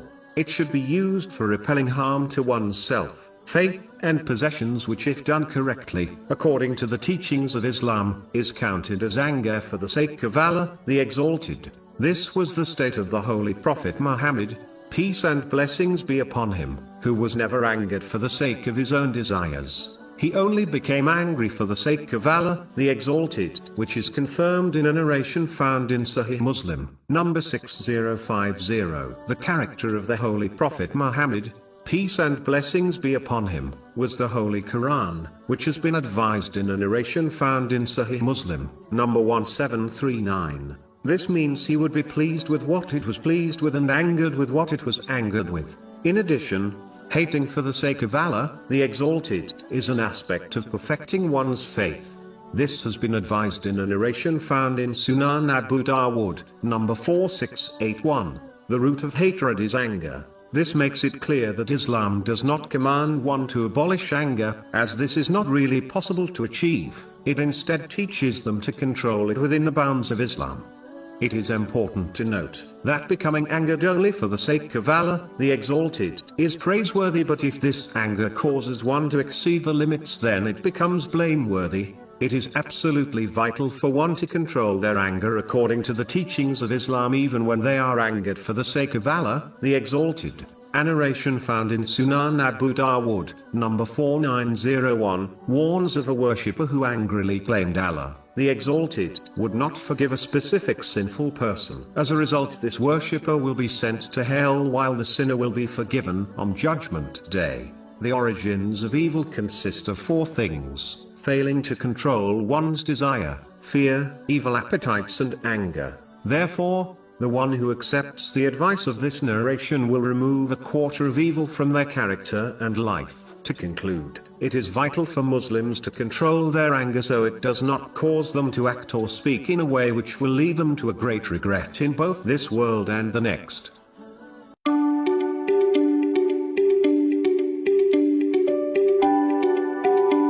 In a narration found in Sahih Muslim, number 534, the Holy Prophet Muhammad, peace and blessings be upon him, advised that purity is half of faith. Faith can be split into two halves. The first half consists of performing righteous deeds, while the second half involves refraining from sins. The purity mentioned in this narration could be referring to the second half, meaning purification from sins through sincere repentance. This involves feeling remorse over one's sins, asking forgiveness from Allah, the Exalted, and whoever else has been wronged, promising not to commit the same or similar sin again, and making up for any rights which have been violated in respect to Allah, the Exalted, and people. It is important to note that this does not mean one needs to be perfect, but instead they need to turn back to Allah, the Exalted, in sincere repentance whenever they slip up and sin. In addition, the Holy Quran has used the word faith to mean the prayer in chapter 2 Al-Baqarah, verse 143. And never would Allah have caused you to lose your faith.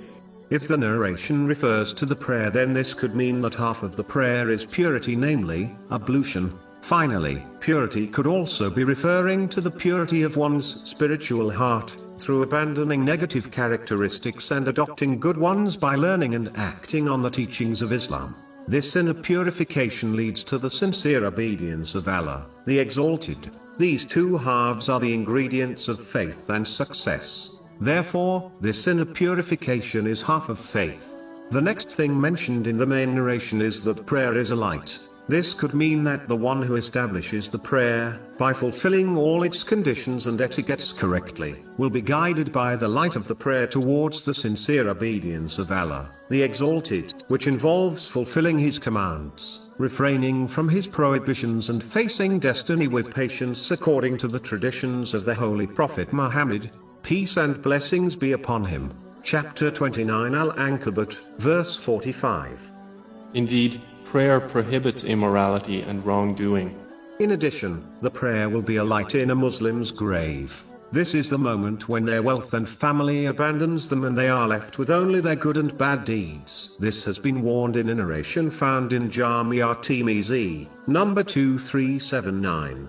The one who establishes their prayers will find that it enlightens their grave and provides them comfort in their moment of need and loneliness. The prayer will also be a light for a Muslim on the Day of Judgment. Through this light they will be guided correctly from one terrifying stage to another until they reach the gates of paradise safely. The purpose of light is to illuminate things. The prayer illuminates and reminds a Muslim of their purpose on this earth, namely, practically preparing for the Day of Judgment. This is why the 5 daily obligatory prayers are spread throughout the day. Therefore, the purpose of a Muslim is constantly illuminated through the light of their prayers so that they remain vigilant at all times. In addition, when one fulfills their 5 obligatory prayers at a mosque with congregation, then the light of their prayers leads them towards the house of Allah, the Exalted, in this world, just like the light of their prayers will lead them to the court of Allah, the Exalted, on Judgment Day. The one who is led on Judgment Day in this manner will succeed. Chapter 19 Maryam, verse 85. On the day, we will gather the righteous to the Most Merciful as a delegation. The next thing advised in the main narration under discussion is that charity is a proof. This could mean charity given for the pleasure of Allah, the Exalted, is a proof of one's faith. To give up one's beloved wealth for the sake of Allah, the Exalted, is a proof of their faith and belief that it pleases Him and that they will be rewarded for it in both worlds. Those who do not give charity will have no such proof on the Day of Judgment to present to Allah, the Exalted, in order to support their claim of faith. Charity is also proof of one's lack of greed for worldly things. The one who refrains from giving charity does so out of greed for the worldly things they possess. A Muslim must understand that the blessings gained from giving charity for the pleasure of Allah, the Exalted, far outweigh the worldly blessings they possess. For example, the peace granted to a charitable person cannot be obtained by hoarding on to worldly things, even if they own the entire world. This is obvious, as the people who are the richest are often the ones who lack peace in their lives. Charity is also proof of one's sincerity to others, which is a duty in Islam according to many teachings within Islam, such as the narration found in Sahih Muslim number 196. The one who is charitable with their resources, such as their time and energy, proves their sincerity to others, as long as they help others for the sake of pleasing Allah, the Exalted. Charity is also proof of one being a true believer, according to the narration found in Sahih Bukhari, number 13. A person cannot be a true believer until they love for others what they love for themselves. The same way a person desires help, such as financial, physical and emotional help, in their moment of need. They must love this for others also, and this must be shown through one's actions and speech. The next thing mentioned in the main narration under discussion is that patience is a radiant light. Patience is a key element required in order to fulfill the 3 aspects of faith. Fulfilling the commands of Allah, the Exalted, refraining from His prohibitions and facing destiny. Patience is a radiant light as it guides a Muslim to fulfilling these aspects correctly. In addition, patience illuminates the right path and course of action in moments of difficulties, so that one can correctly determine how to behave in every difficulty they encounter while gaining an uncountable reward in both worlds. Chapter 39 Az-Zumar, verse 10. Indeed, the patient will be given their reward without account. The next thing mentioned in the main narration under discussion is that the Holy Quran is either evidence for or against someone. Chapter 17 Al-Isra, verse 82. And we send down of the Quran that which is healing and mercy for the believers. but it does not increase the wrongdoers except in loss. This means that the one who fulfills the three aspects of the Holy Quran will find that it testifies in their favor on Judgment Day. These aspects involve correctly and regularly reciting the Holy Quran, understanding the Holy Quran, and finally, sincerely acting on the teachings of the Holy Quran.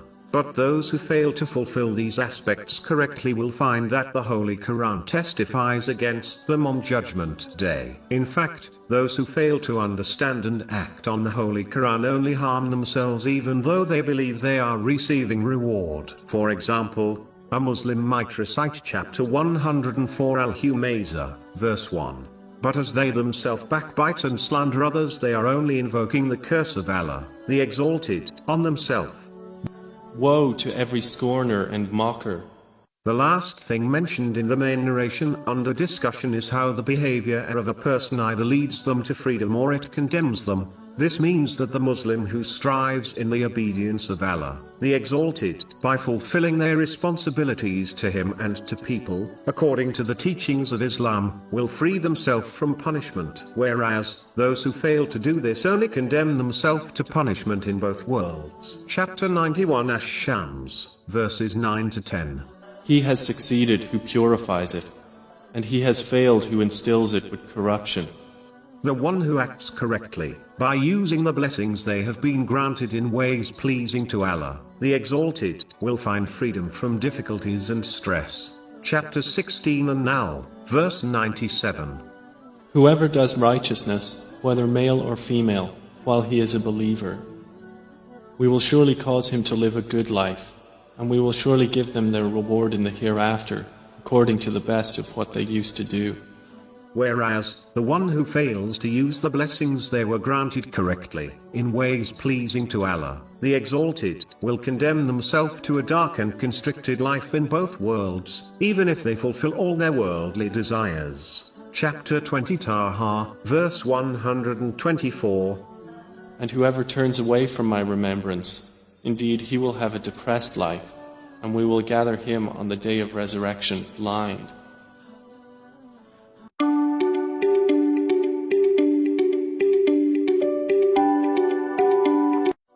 In a narration found in Sahih Bukhari, number 2686, the Holy Prophet Muhammad, peace and blessings be upon him, warned that failing to fulfill the important duty of commanding good and forbidding evil can be understood with the example of a boat with two levels full of people. The people on the lower level keep disturbing the people on the upper level whenever they desire to access water, so they decide to drill a hole in the lower level so that they can access water directly. If the people on the upper level fail to stop them, they will all surely drown. It is important for Muslims to never give up commanding good and forbidding evil according to Islamic knowledge, in a gentle way. A Muslim should never believe that as long as they obey Allah, the Exalted, other misguided people will not be able to affect them in a negative way. A good apple will eventually get affected when placed with rotten apples. Similarly, the Muslim who fails to command others to do good will eventually be affected by their negative behavior, whether it is subtle or apparent. Even if the wider society has become heedless, one should never give up advising their dependents, such as their family, as not only will their negative behavior affect them more, but this is also a duty on all Muslims. According to a narration found in Sunan Abu Dawood, number 2928, even if a Muslim is ignored by others, they should discharge their duty by persistently advising them in a gentle way which is supported by strong evidence and knowledge. Commanding good and forbidding evil while ignorant and with bad manners will only push people further away from the truth and right guidance, which in turn will affect the whole community negatively. Only when one commands good and forbids evil correctly will they be protected from the negative effects of society and pardoned on the Day of Judgment. Chapter 7 Al-Arath, verse 164. And when a community among them said, "Why do you advise or warn a people whom Allah is about to destroy or to punish with a severe punishment?" They, the advisors, said, "To be absolved before your Lord, and perhaps they may fear Him." But if they only care about themselves and ignore the actions of others, it is feared that the negative effects of others may well lead to their eventual misguidance.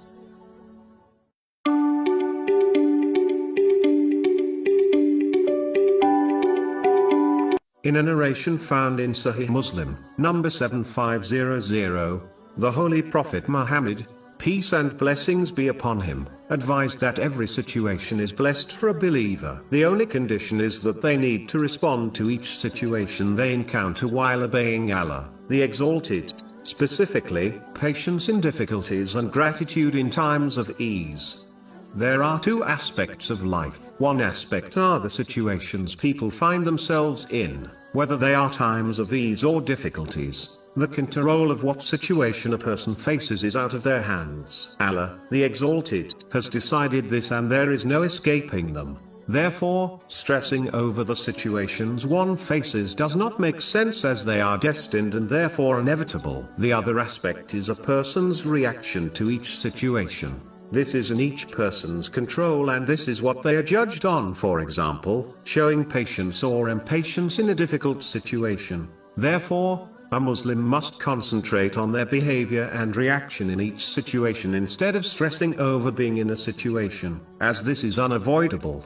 If a Muslim desires to succeed in both worlds, they should assess each situation and always act in the obedience of Allah, the Exalted. For example, in times of ease they must use the blessings they possess as prescribed by Islam, which is true gratitude to Allah, the Exalted. Chapter 14 Ibrahim, verse 7. And remember when your Lord proclaimed, "If you are grateful, I will surely increase you in favor."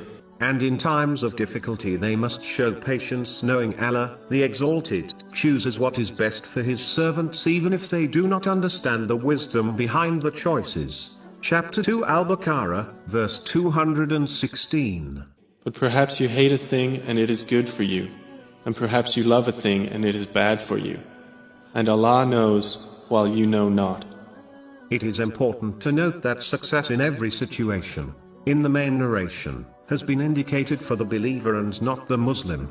This is because a believer possesses stronger faith which is rooted in Islamic knowledge. As a result of their stronger faith, they adhere more strictly to the sincere obedience of Allah, the Exalted, which involves patience and difficulties and gratitude in times of ease. Whereas, the Muslim is someone who has accepted Islam but due to weak faith, which is caused by ignorance of Islamic knowledge, they may well fail to respond to different situations with the sincere obedience of Allah, the Exalted. Therefore, it is vital for one to gain and act on Islamic knowledge so that they reach the rank of a believer and therefore maintain their sincere obedience to Allah, the Exalted, under all circumstances.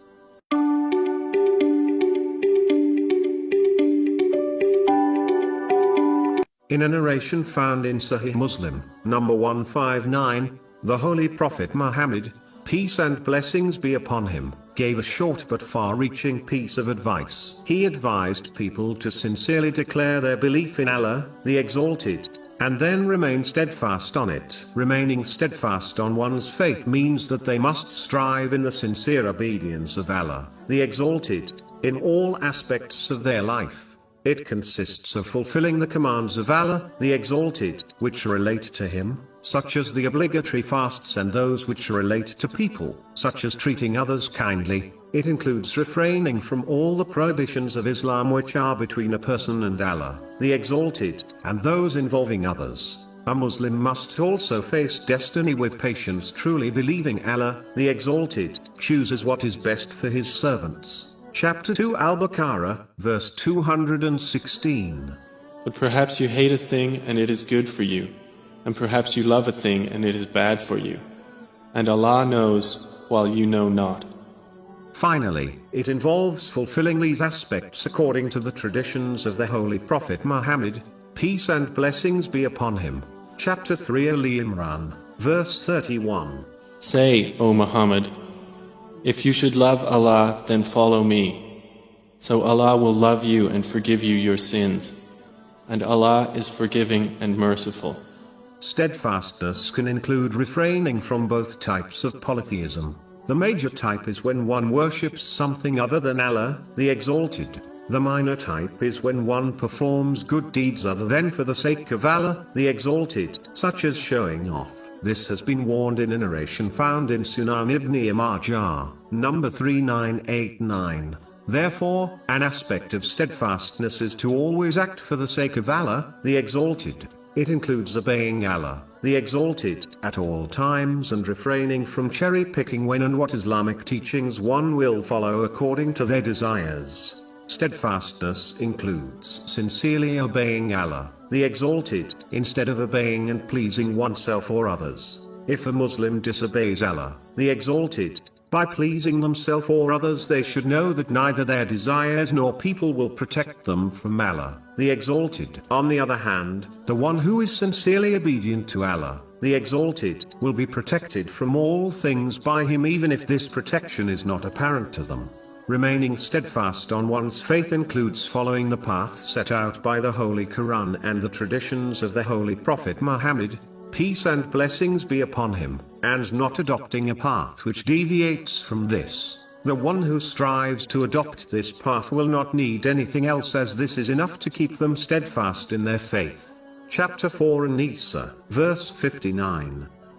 O you who have believed, obey Allah and obey the Messenger and those in authority among you.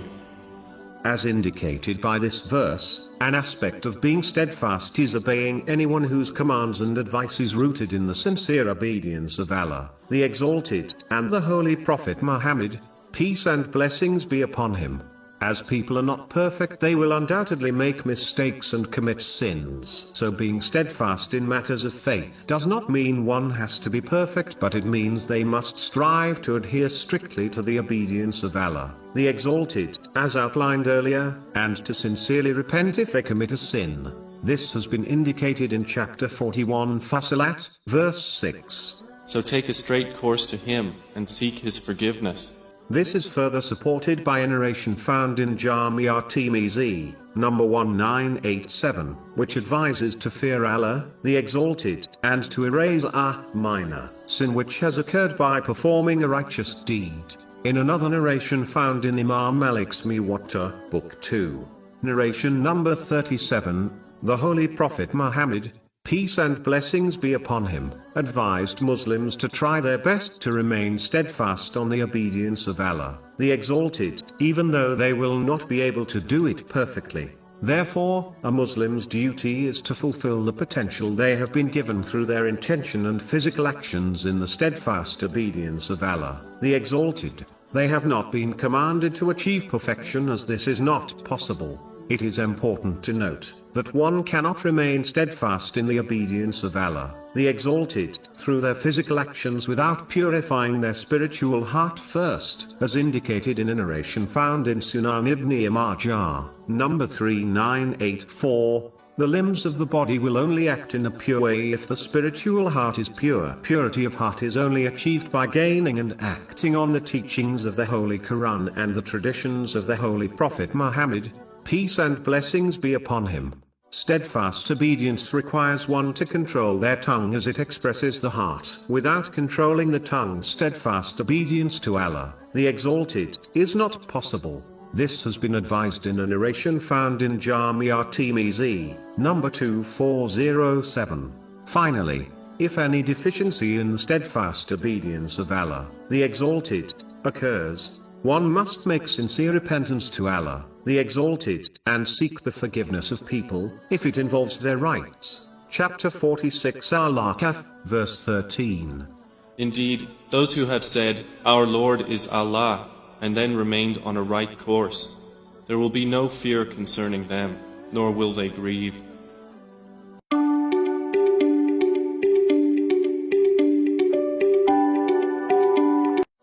In a narration found in Jamia Tirmizi, number 2380, the Holy Prophet Muhammad, peace and blessings be upon him, advised the importance of a balanced diet.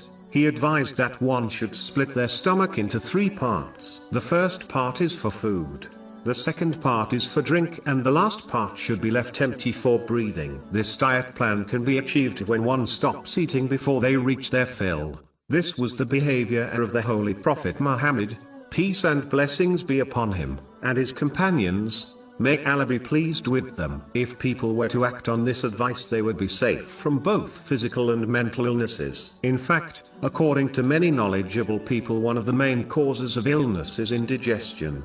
In respect to the spiritual heart, little food leads to a soft heart, humility of self and weakness of desires and anger. A full stomach results in laziness which prevents worship and other righteous deeds. It induces sleep which causes one to miss out on the voluntary and even the obligatory night prayers. It prevents reflection which is the key to assessing one's deeds and therefore changing one's character for the better. The one with the full stomach forgets the poor and is therefore less likely to help them. All these negative effects lead to a hard spiritual heart. The one who possesses a hard spiritual heart will not be safe on the day of judgment. Chapter 26 Ash-Urah, verses 88 to 89. The day when there will not benefit anyone, wealth or children, but only one who comes to Allah with a sound heart. The one who is only concerned about their stomach becomes distracted from more important things, such as learning and acting on religious knowledge. They become so preoccupied with gaining, preparing and eating different types of foods that it consumes a large portion of their time, energy and money. This attitude also prevents one from eating simple foods, which are easier and less time-consuming to prepare and cheaper to buy. Extravagance in food also encourages one to become extravagant in other things, such as one's clothes and housing. This attitude in turn encourages one to earn more wealth in order to satisfy their extravagant lifestyle. This distracts them further from learning and acting on Islamic knowledge so that they can achieve peace and success in both worlds. It can also encourage them towards the unlawful in order to satisfy their extravagant lifestyle. Muslims should know that the most fed in this world will be the hungriest on the day of judgment. This is confirmed in a narration found in Jamia Tirmizi, number 2478. Therefore, Muslims should strive to obtain a balanced diet so that they avoid the negative effects discussed which will undoubtedly hinder their success in both this world and the next.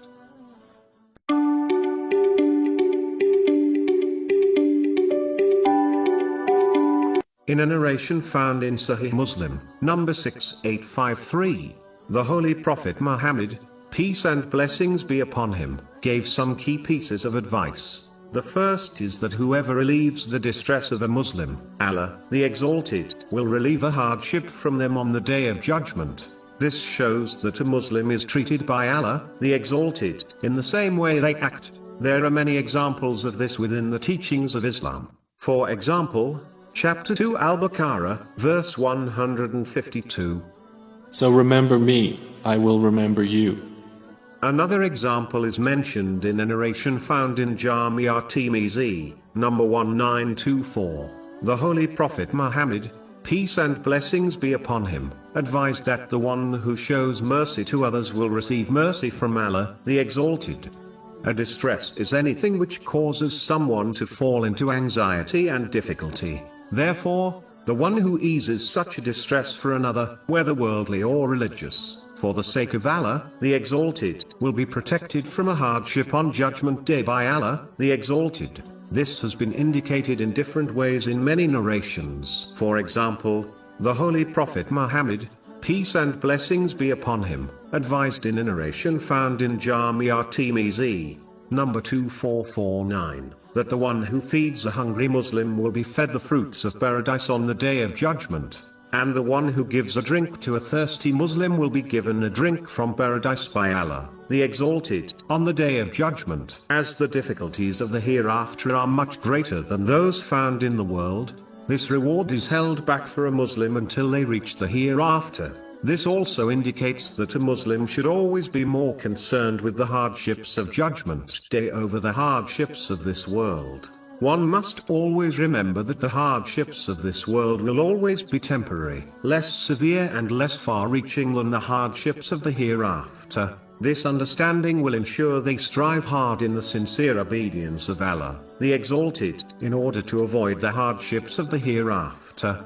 Another thing mentioned in the main narration under discussion is that whoever conceals the faults of a Muslim will have their faults concealed by Allah, the Exalted, in both this world and the next. This is quite evident if one ponders over it. The people who are accustomed to exposing the faults of others are the ones whose faults are made public by Allah, the Exalted. But the one who conceals the faults of others is considered by society as someone who has no obvious faults. There are two types of people in respect to this advice. The first are those whose wrong actions are private, meaning this person does not commit sins openly nor exposes their sins in a boastful manner to others. If this person slips up and commits a sin which becomes known to others, it should be veiled as long as this does not cause harm to others. Chapter 24 An-Nur, verse 19. Indeed, those who like that immorality should be spread among those who have believed will have a painful punishment in this world and the hereafter. In fact, the Holy Prophet Muhammad, peace and blessings be upon him, advised Muslims to overlook the mistakes of those who strive to obey Allah, the Exalted, in a narration found in Sunan Abu Dawood, number 4375. The second type of person is the wicked one who commits sins openly and does not care about people finding out about them. In fact, they often boast about the sins they have committed to others, as they inspire others to act in an evil way. Exposing their faults in order to warn others does not contradict this narration, nor will this person have their faults exposed by Allah, the Exalted, in return for exposing the faults of this wicked person, which is mentioned in the narration found in Sunan Ibn Majah, number 2546, as long as they are exposing the faults of another for the correct reason. It is important to act on this part of the main narration under discussion, as the humiliation of being exposed on Judgment Day, in front of the entire creation, is beyond imagination. So a person should not fool themselves into believing that as being exposed in this world is bearable for them, they will also be able to bear being exposed on Judgment Day.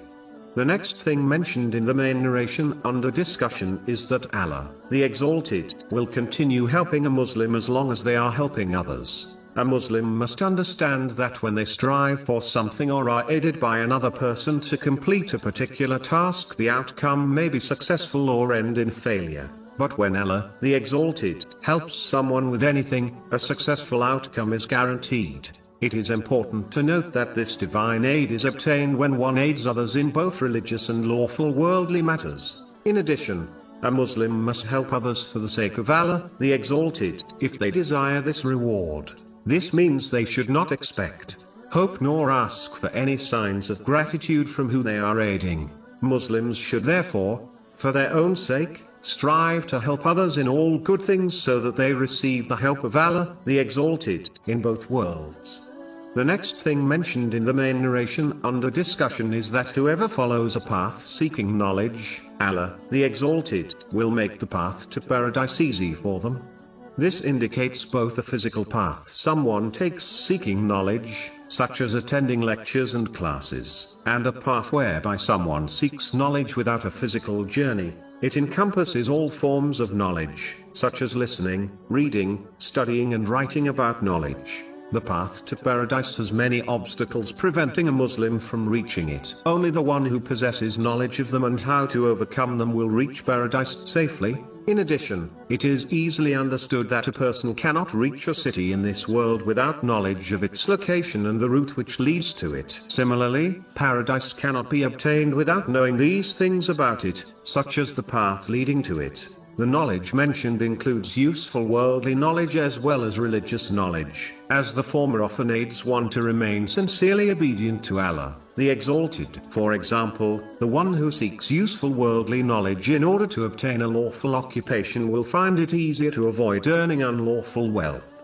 This attitude will aid them in their journey towards paradise. In addition, the path of paradise is only journeyed by those who adopt piety. This involves fulfilling the commands of Allah, the Exalted, refraining from His prohibitions, facing destiny with patience according to the traditions of the Holy Prophet Muhammad, peace and blessings be upon him. The root of piety is therefore gaining and acting on religious knowledge. Chapter 35 Fatir, verse 28. Only those fear Allah, from among His servants, who have knowledge. But the important thing to note is that a Muslim's intention to seek and act on knowledge must be to please Allah, the Exalted. Whoever seeks religious knowledge for a worldly reason, such as showing off, has been warned of hell, if they fail to sincerely repent. This has been warned in a narration found in Sunan ibn Majah, number 253. In addition, a Muslim must strive to act on their knowledge, as knowledge without action is of no value or benefit. This is like the one who possesses knowledge of the path to safety but does not take it and instead remains in an area full of dangers. This is why knowledge can be split into two categories. The first is when one acts on their knowledge, which leads to piety and an increase in the obedience of Allah, the Exalted. The second is when one fails to act on their knowledge. This type will not increase one's obedience to Allah, the Exalted. In fact, it will only increase them in arrogance, believing they are superior to others even though they are like donkeys which carry books that do not benefit it. Chapter 62 Al-Jamua, verse 5. The example of those who were entrusted with the Torah and then did not take it on is like that of a donkey who carries volumes of books. The next thing mentioned in the main narration under discussion are the blessings obtained by a group of Muslims who study and recite the Holy Quran in a mosque. Namely, tranquility and mercy will descend upon them. The angels will surround them and Allah, the Exalted, will mention them to the heavenly angels. This indicates the virtue of learning and studying the Holy Quran. In fact, the Holy Prophet Muhammad, peace and blessings be upon him, has declared in a narration found in Sahih Bukhari, number 5027, that the best person is the one who learns the Holy Quran and teaches it to others. It is important to note, this includes acting on the teachings of the Holy Quran. This group of people are so special that Allah, the Exalted, will even forgive the person who unintentionally joins them. This is confirmed in a narration found in Sahih Bukhari, number 6408. It is hoped that those who perform this deed regularly will be granted the gifts mentioned earlier, namely, tranquility and the mercy of Allah, the Exalted, throughout their day. Whoever receives these blessings will find peace and ease in all aspects of their life, and when they encounter a difficulty, these gifts will safely guide them through it. It is hoped that whoever receives the company of the angels in this world will be granted their company at the time of their death and in the hereafter. Chapter 41 Fasilat, verse 31. We angels were your allies in worldly life, and are so in the hereafter. The next reward coincides with a reality which is mentioned throughout Islamic teachings. What a person gives is what they shall receive. As they remember Allah, the Exalted, with the people on earth, Allah, the Exalted, remembers them with the angels in the heavens. Chapter 2 Al-Baqarah, verse 152. So remember me, I will remember you.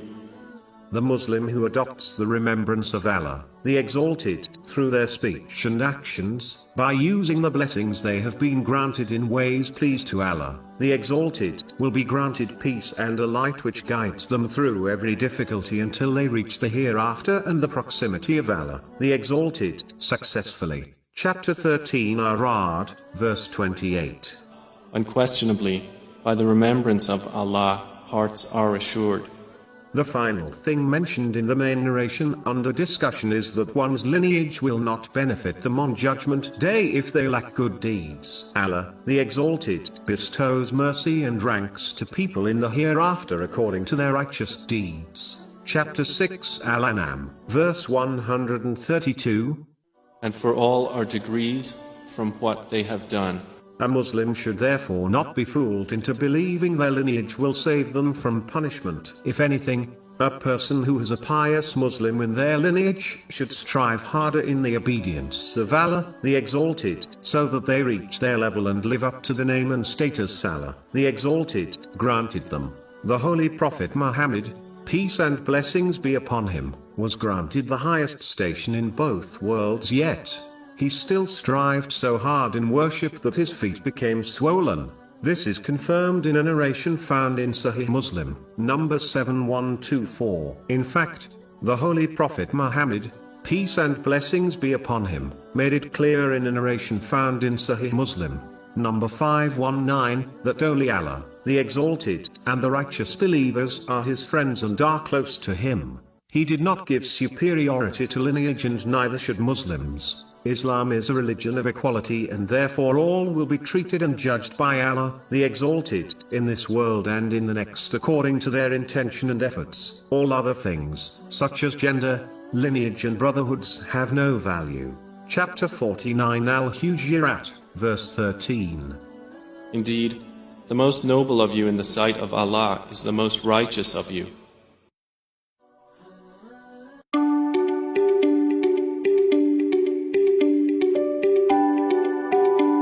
The Holy Prophet Muhammad, peace and blessings be upon him, advised in a narration found in Sahih Bukhari, number 13, that a person cannot become a true believer until they love for others what they love for themselves.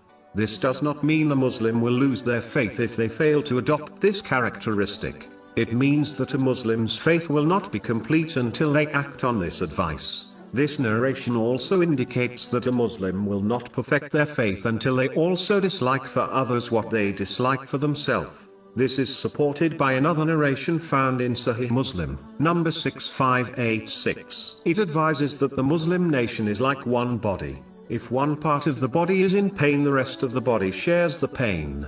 This mutual feeling includes loving and hating for others what one loves and hates for themselves. A Muslim can only achieve this status when their heart is free from evil traits, such as envy. These evil traits will always cause one to desire better for themselves. So in reality, this narration is an indication that one should purify their heart by adopting good characteristics, such as being forgiving, and eliminate evil traits, such as envy. This is only possible through learning and acting on the teachings of the Holy Quran and the traditions of the Holy Prophet Muhammad, peace and blessings be upon him. It is important for Muslims to understand that desiring good for others will not cause them to lose out on good things. The treasury of Allah, the Exalted, has no limits, so there is no need to adopt a selfish and greedy mentality. Desiring good for others includes striving to aid others in any way one can, such as financial or emotional support, in the same way a person would desire others to aid them in their moment of need.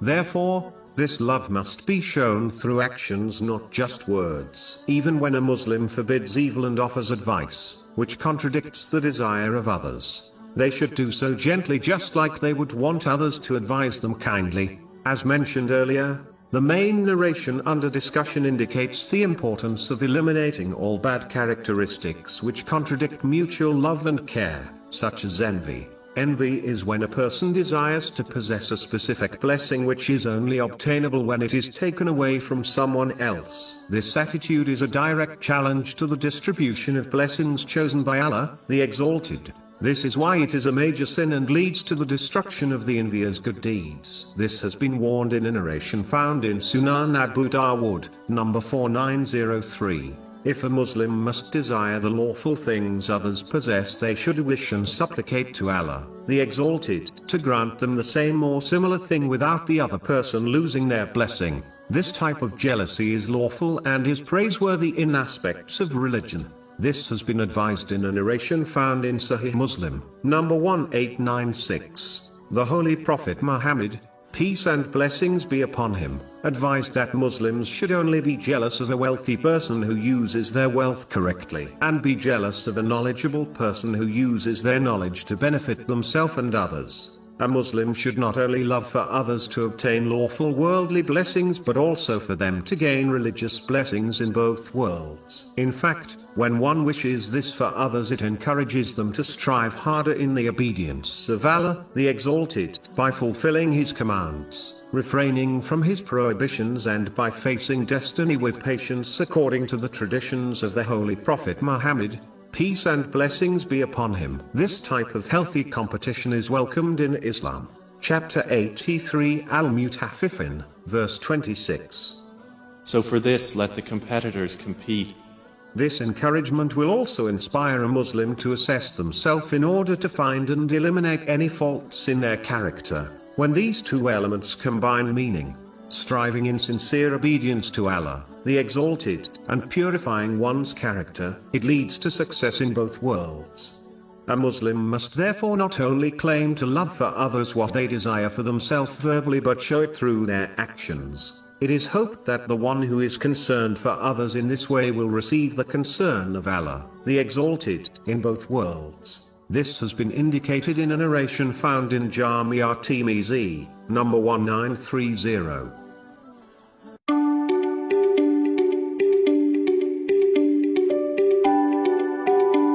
In a narration found in Jamia Tirmizi, number 3154, the Holy Prophet Muhammad, peace and blessings be upon him, warned that those who perform deeds for the sake of people, such as showing off, instead of doing them for the pleasure of Allah, the Exalted, will be told to gain their reward on Judgment Day from the people they acted for, which in reality is not possible to do. It is important to understand that the foundation of all deeds, and even Islam itself, is one's intention. It is the very thing which Allah, the Exalted, judges people on. This is confirmed in a narration found in Sahih Bukhari, number 1. A Muslim should ensure they perform all religious and useful worldly actions for the sake of Allah, the Exalted, so that they gain reward from Him in both worlds. A sign of this correct mentality is that this person neither expects nor desires people to appreciate or show gratitude to them for the deeds they perform. If one desires this, then it indicates their incorrect intention. In addition, acting with the correct intention prevents sadness and bitterness, as the one who acts for the sake of people will eventually encounter ungrateful people who will make them annoyed and bitter, as they feel they wasted their effort and time. Unfortunately, this is seen in parents and relatives, as they often fulfill their duties towards their children and relatives for their sake instead of for the pleasure of Allah, the Exalted. But the one who acts for the sake of Allah, the Exalted, will fulfill all their duties towards others, such as their children, and never become bitter or enraged when they fail to show gratitude towards them. This attitude leads to peace of mind and general happiness, as they know Allah, the Exalted, is fully aware of their righteous deed and will reward them for it. This is the way all Muslims must act, otherwise they may well be left empty-handed on the Day of Judgment. Chapter 18 Al-Kahf, verse 110. So whoever would hope for the meeting with his Lord, let him do righteous work and not associate in the worship of his Lord anyone.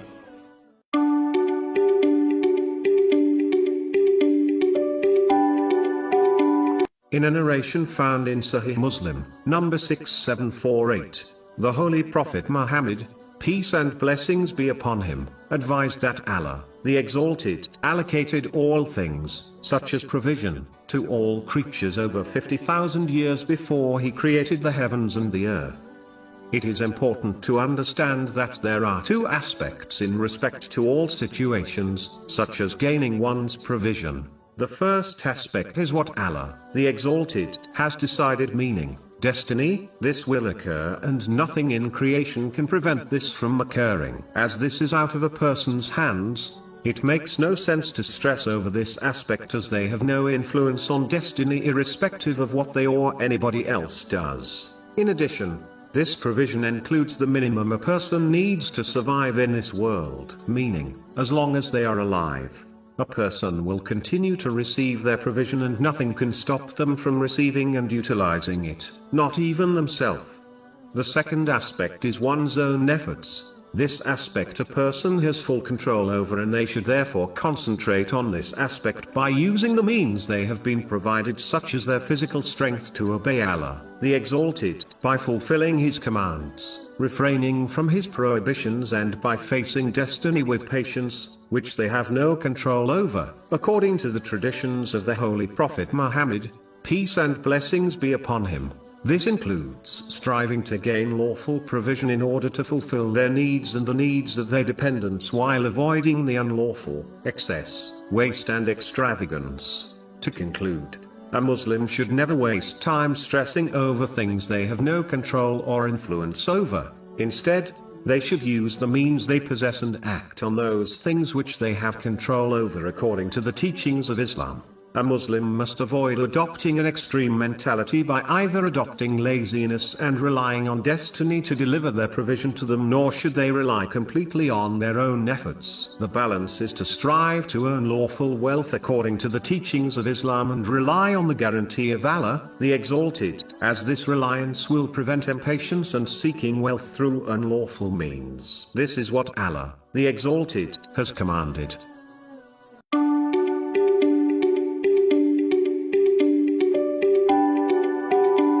In a narration found in Sahih Muslim, number 6586, the Holy Prophet Muhammad, peace and blessings be upon him, declared that the Muslim nation is like one body. If any part of the body suffers pain, the rest of the body shares in its pain. This narration, like many others, indicates the importance of not becoming so self-absorbed into one's own life, thereby behaving as if the universe revolves around them and their problems. The devil inspires a Muslim to focus so much on their own life and their problems that they lose focus on the bigger picture, which leads to impatience and causes them to become heedless of others, and as a result they fail their duty in supporting others according to their means. A Muslim should always bear this in mind and strive to aid others as much as they can. This extends beyond financial help and includes all verbal and physical help, such as good and sincere advice. Muslims should regularly observe the news and those who are in difficult situations all over the world. This will inspire them to avoid becoming self-centered and self-absorbed and instead aid others. In reality, the one who only cares about themselves is lower in rank than an animal, as even they care about their offspring. In fact, a Muslim should be better than animals by practically caring for others beyond their own family. This narration also indicates the importance of unity and equality in Islam, as one must aid other Muslims according to their means, irrespective of their gender, ethnicity or anything else. The same way a person desires to remove their own distress, they must strive to behave in this manner for others, as the main narration clearly indicates that for a Muslim there is no difference between them facing a distress or another Muslim facing a distress. It is one in the same. Finally, even though a Muslim cannot remove all the problems of the world, but they can play their part and help others according to their means, as this is what Allah, the Exalted, commands and expects.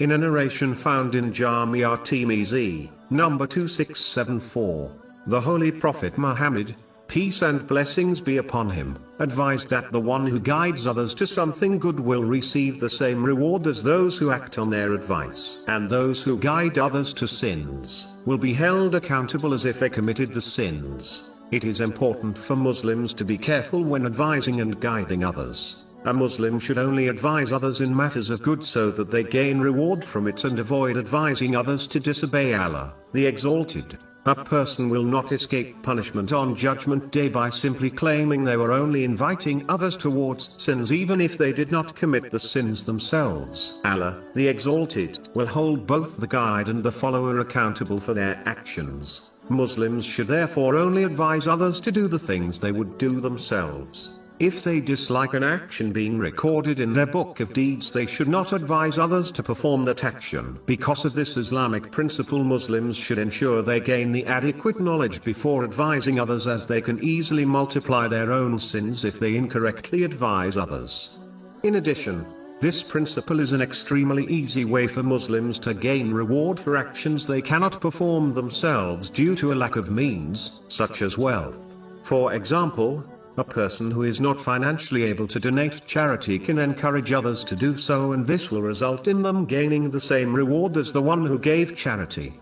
In addition, this Islamic principle is an excellent way to ensure the growth of one's good deeds even after they die. The more one guides others to what is pleasing to Allah, the Exalted, the more their good deeds will increase. This is the legacy Muslim must concern themselves with, as all other legacies, such as property empires, will come and go, and they will not benefit them after they die. If anything, they will be held accountable for earning and hoarding their empire while their inheritors enjoy the empire the deceased left behind.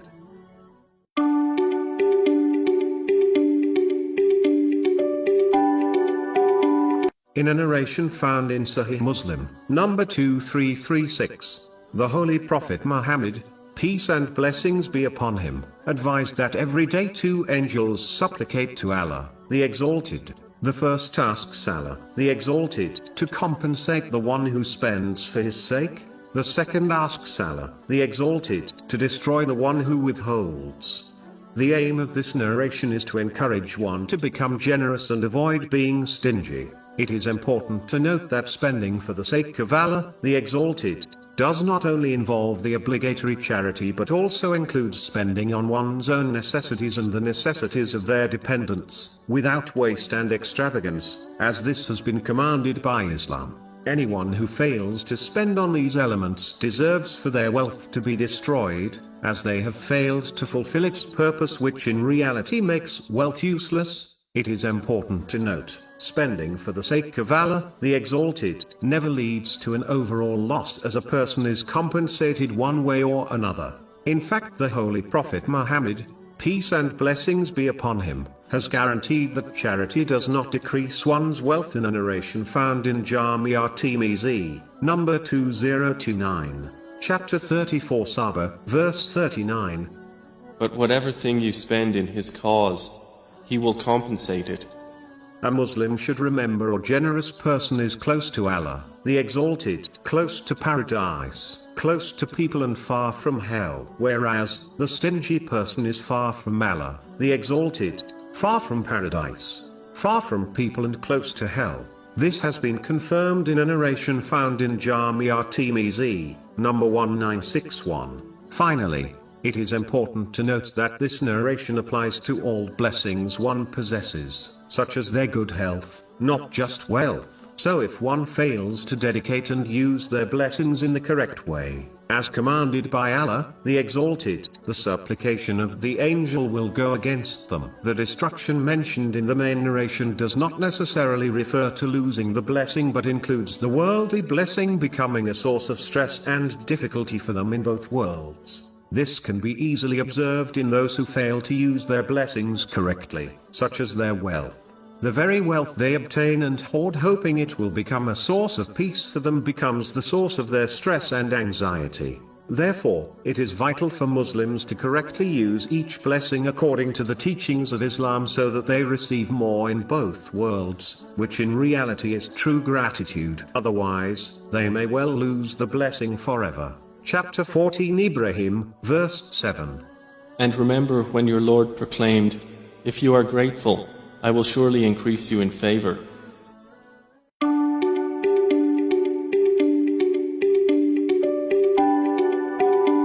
In a narration found in Jamia Tirmizi, number 2344, the Holy Prophet Muhammad, peace and blessings be upon him, advised that if people truly trusted Allah, the Exalted, He would provide for them just like He provides for birds. They leave their nests hungry in the morning and return in the evening satisfied.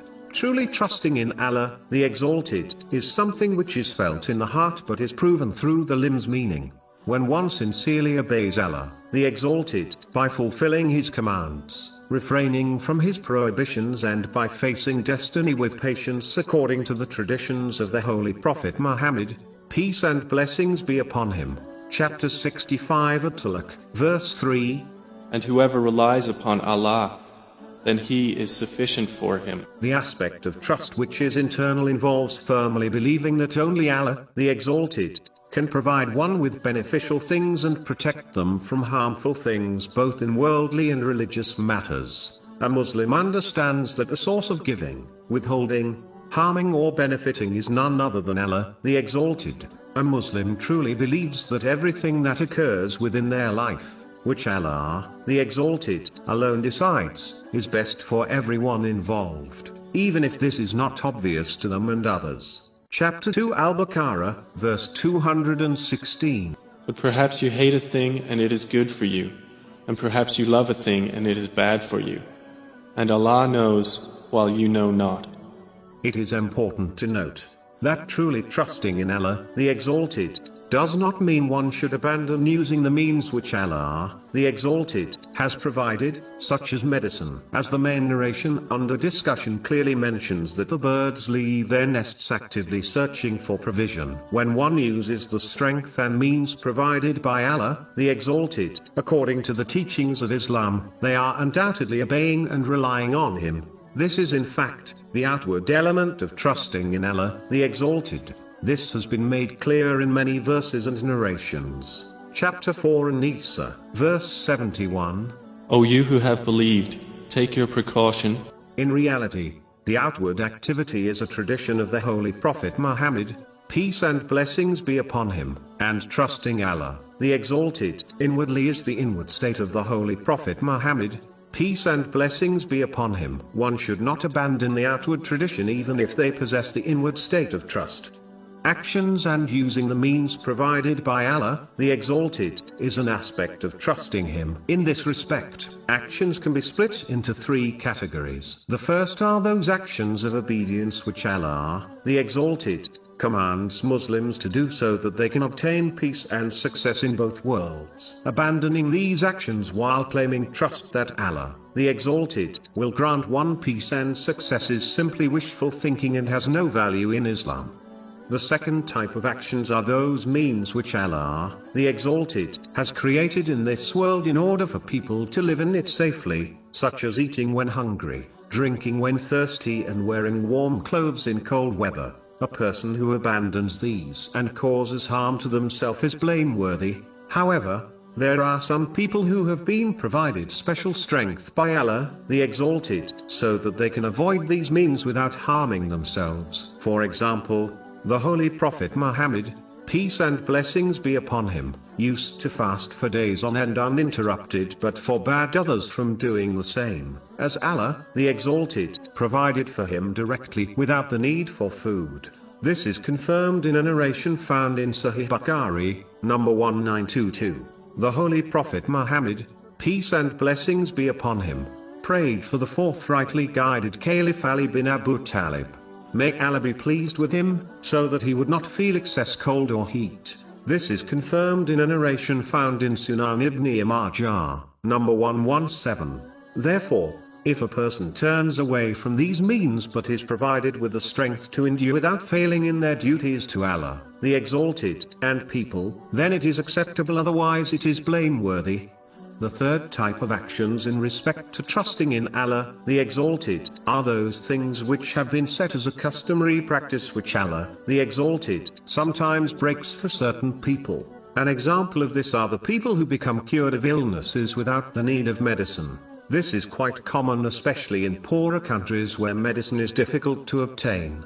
This is linked to a narration found in Sunan ibn Majah, number 2144, which advises that no person will die until they utilize every ounce of their provision which was allocated to them, which according to another narration found in Sahih Muslim, number 6748, was over 50,000 years before Allah, the Exalted, created the heavens and the earth. So the one who truly realizes this narration, might not seek provision actively, knowing that what was allocated to them so long ago cannot miss them. So for this person the customary means of obtaining provision, such as obtaining it through a job, is broken by Allah, the Exalted. This is a high and rare rank. Only the one who can behave in such a manner without complaining or panicking nor expecting things from people is free of blame if they choose this path. It is important to note that the Holy Prophet Muhammad, peace and blessings be upon him, has warned in a narration found in Sunan Abu Dawood,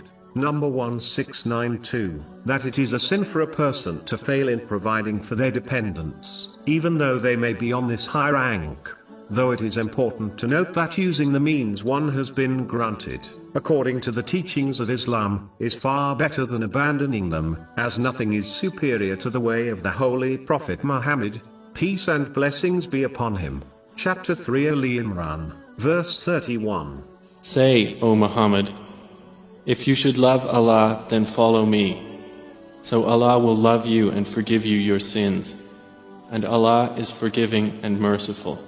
Having real trust in Allah, the Exalted, leads to being content with destiny, meaning, whatever Allah, the Exalted, chooses for one, they accept without complaint and without desiring things to change, as they firmly trust that Allah, the Exalted, only chooses the best for His servants. Chapter 2 Al-Baqarah, verse 216. But perhaps you hate a thing and it is good for you, and perhaps you love a thing and it is bad for you. And Allah knows, while you know not. To conclude, it is best to follow the traditions of the Holy Prophet Muhammad, peace and blessings be upon him, by using the lawful means one has been granted according to the teachings of Islam, firmly believing they are from Allah, the Exalted, and trust internally that only what Allah, the Exalted, decides will occur, which is undoubtedly the best choice for each person involved, whether they observe and realize this or not.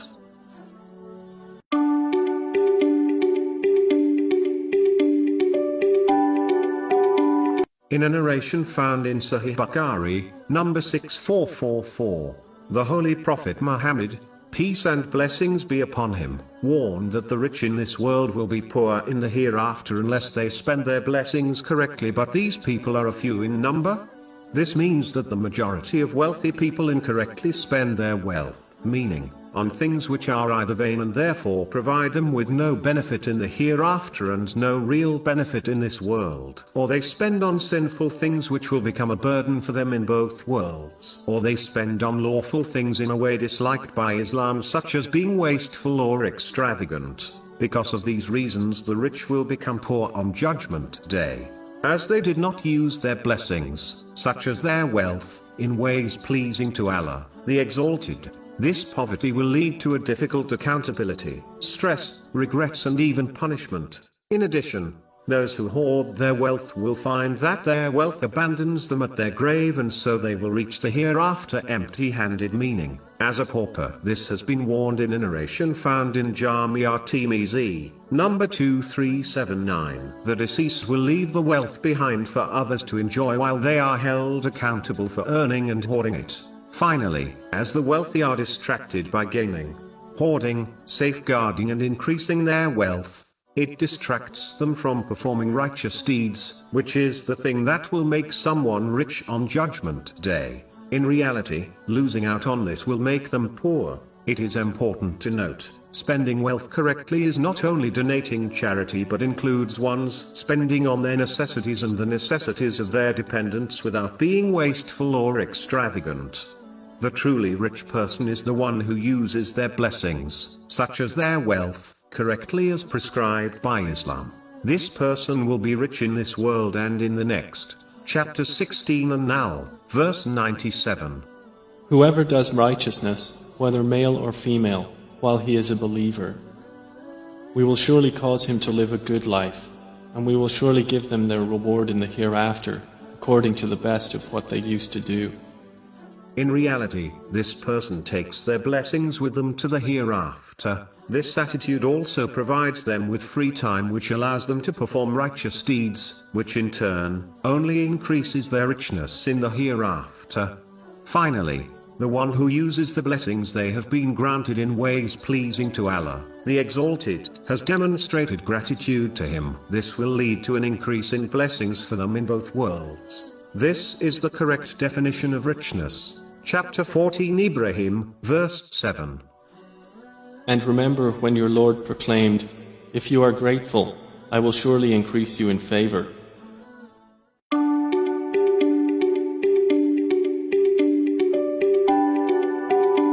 In a narration found in Sunan an-Nasai, number 4998, the Holy Prophet Muhammad, peace and blessings be upon him, advised the signs of a true Muslim and a true believer. A true Muslim is the one who keeps their verbal and physical harm away from others. This in fact includes all people irrespective of their faith. It includes all types of speech and actions which can cause harm or distress to another. This can include failing to give the best advice to others, as this contradicts sincerity towards others. This has been commanded in a narration found in Sunan an-Nasai, number 4204. It includes advising others to disobey Allah, the Exalted, thereby inviting them towards sins. A Muslim should avoid this behavior as they will be held accountable for every person who acts on their bad advice. This has been warned in a narration found in Sahih Muslim, number 2351.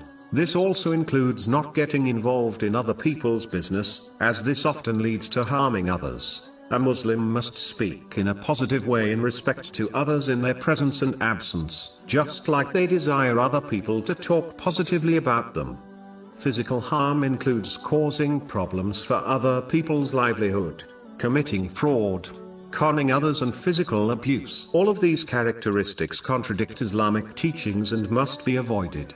A true believer, according to the main narration under discussion, is the one who keeps their harm away from the lives and property of others. Again, this applies to all people irrespective of their faith. This includes stealing, misusing or damaging the property and belongings of others. Whenever one is entrusted with someone else's property, they must ensure they only use it with the owner's permission and in a way which is pleasing and agreeable to the owner. The Holy Prophet Muhammad, peace and blessings be upon him, has warned in a narration found in Sunan an-Nasai, number 5421, that whoever illegally takes someone else's property, through a false oath, even if it is as small as a twig of a tree, will go to hell.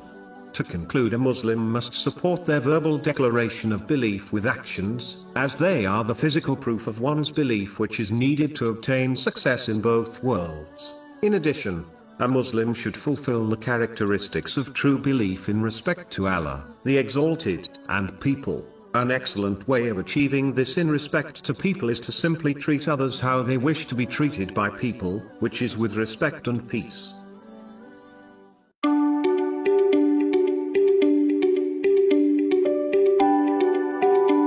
In a narration found in Jami' at-Tirmizi, number 1971, the Holy Prophet Muhammad, peace and blessings be upon him, discussed the importance of truthfulness and avoiding lies. The first part advises that truthfulness leads to righteousness, which in turn leads to paradise. When a person persists on truthfulness, they are recorded by Allah, the Exalted, as a truthful person. It is important to note that truthfulness has three levels. The first is when one is truthful in their intention and sincerity, meaning they act only for the sake of Allah, the Exalted, and do not benefit others for an ulterior motive, such as fame. This in fact is the foundation of Islam, as every action is judged on one's intention. This is confirmed in a narration found in Sahih Bukhari, number 1. The proof of one's sincerity is when they do not desire nor hope for the gratitude of others. The next level is when one is truthful through their words. This in reality means they avoid all types of verbal sins, not just lies, as the one who indulges in other verbal sins cannot be a real truthful person. An excellent way of achieving this is by acting on a narration found in Jami' at-Tirmizi, number 2317, which advises that a person can only make their Islam excellent when they avoid getting involved in the things which do not concern them. The majority of verbal sins occur because a Muslim discusses something which does not concern them.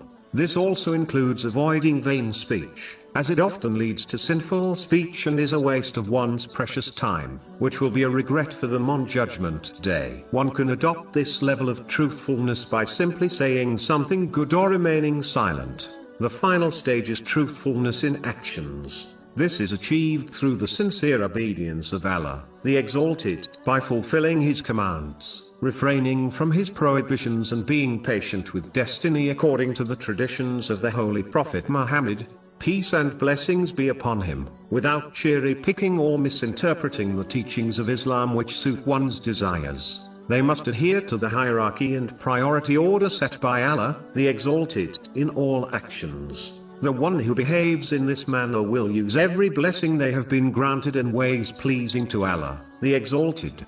The consequences of the opposite of these levels of truthfulness, namely, lying, according to the main narration under discussion, is that it leads to disobedience, which in turn leads to the fire of hell. When one persists on this attitude, they will be recorded as a great liar by Allah, the Exalted. According to the three levels discussed earlier, lying in one's intention involves being insincere to Allah, the Exalted, and performing good deeds for the sake of people. Lying in speech involves all types acts of sinful speech. Lying in actions includes persisting on sins, which involves violating the rights of Allah, the Exalted, and people. The one who encompasses all these levels of lying is a great liar, and it does not take a scholar to determine what will happen to the person on Judgment Day who is recorded as a great liar by Allah, the Exalted.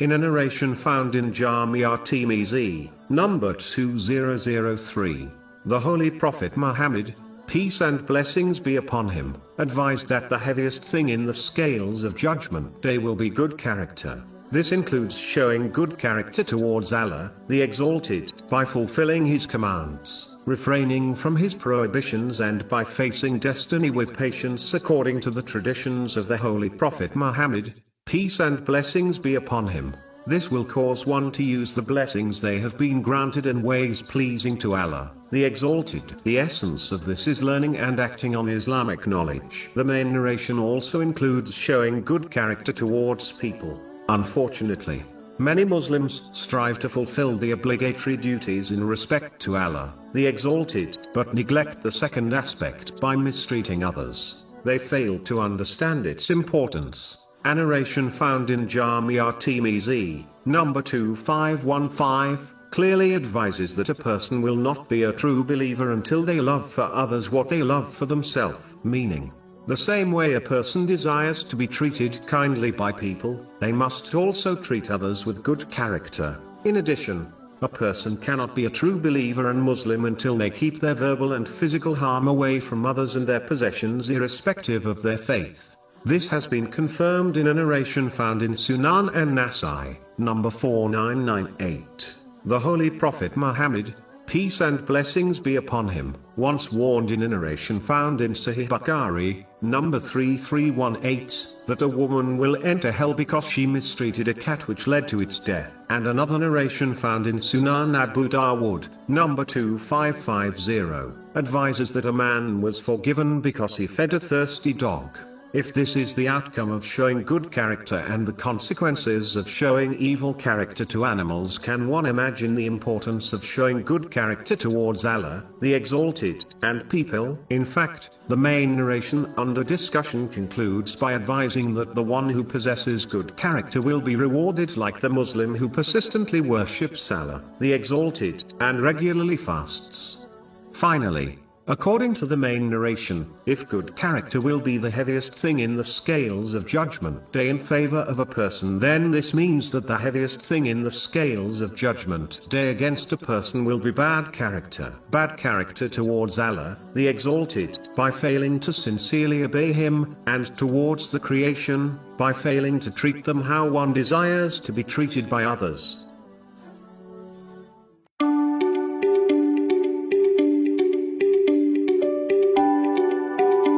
In a long narration found in Sahih Bukhari, number 6806, the Holy Prophet Muhammad, peace and blessings be upon him, mentioned 7 groups of people who will be granted shade on the Day of Judgment by Allah, the Exalted.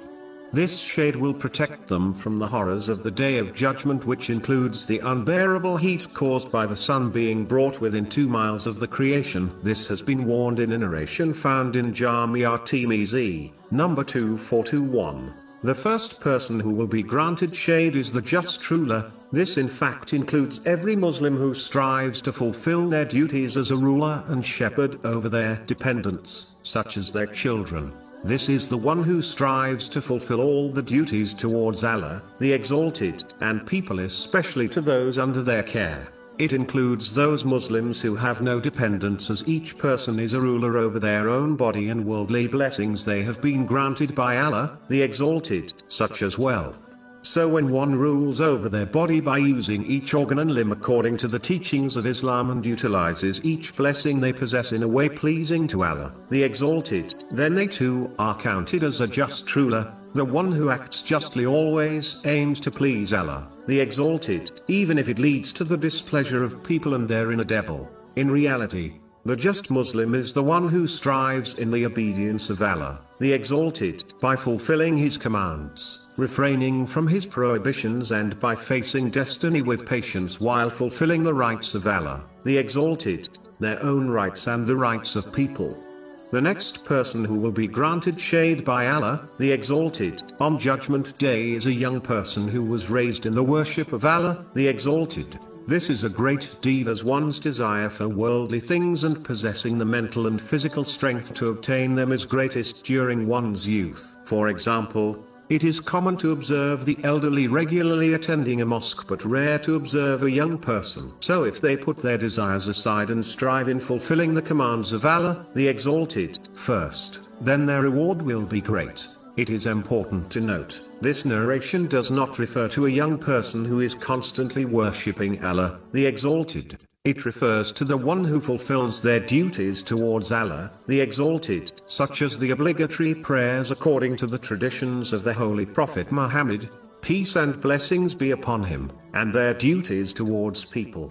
The one who behaves in such a manner will find plenty of time to do other lawful things. But this attitude is rarely observed in a young person as most Muslims only appreciate the importance of fulfilling their duties when they get older. This is why it is extremely important for parents and elders to encourage their children from a young age to fulfill their duties. In fact, the Holy Prophet Muhammad, peace and blessings be upon him, even advised parents in a narration found in Sunan Abu Dawud, number 495, to encourage their children to offer the obligatory prayers before they reach the age when they become obligatory on them.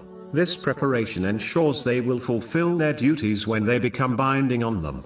Unfortunately, this is an aspect of raising children Muslims often overlook as they encourage their children on succeeding in worldly matters and delay their religious education. But by this time they become too set in their ways to act on the commands of Allah, the Exalted. The next person who will be granted shade on Judgment Day is the Muslim whose heart is attached to the mosques. This includes the Muslim who strives to offer their obligatory prayers at the mosque with congregation. One can understand the seriousness of not performing this deed by understanding the narration found in Sahih Muslim, number 1481. It warns that the Holy Prophet Muhammad, peace and blessings be upon him, desired to command the houses of the men who failed to offer their prayers in congregation at the mosque without a valid excuse to be burned down. In this day and age for a working Muslim it is difficult to offer all their obligatory prayers at the mosque with congregation. But even still, with the exception of a few, every Muslim can offer at least a few obligatory prayers in congregation at the mosque every day. For example, those who work night shifts can offer the obligatory prayers which occur during the day, and those who work day shifts can offer the obligatory prayers which occur during the night with congregation at the mosque. This narration also includes those who regularly attend mosques in order to teach or learn Islamic knowledge, as this deed causes their hearts to keep returning to the mosque.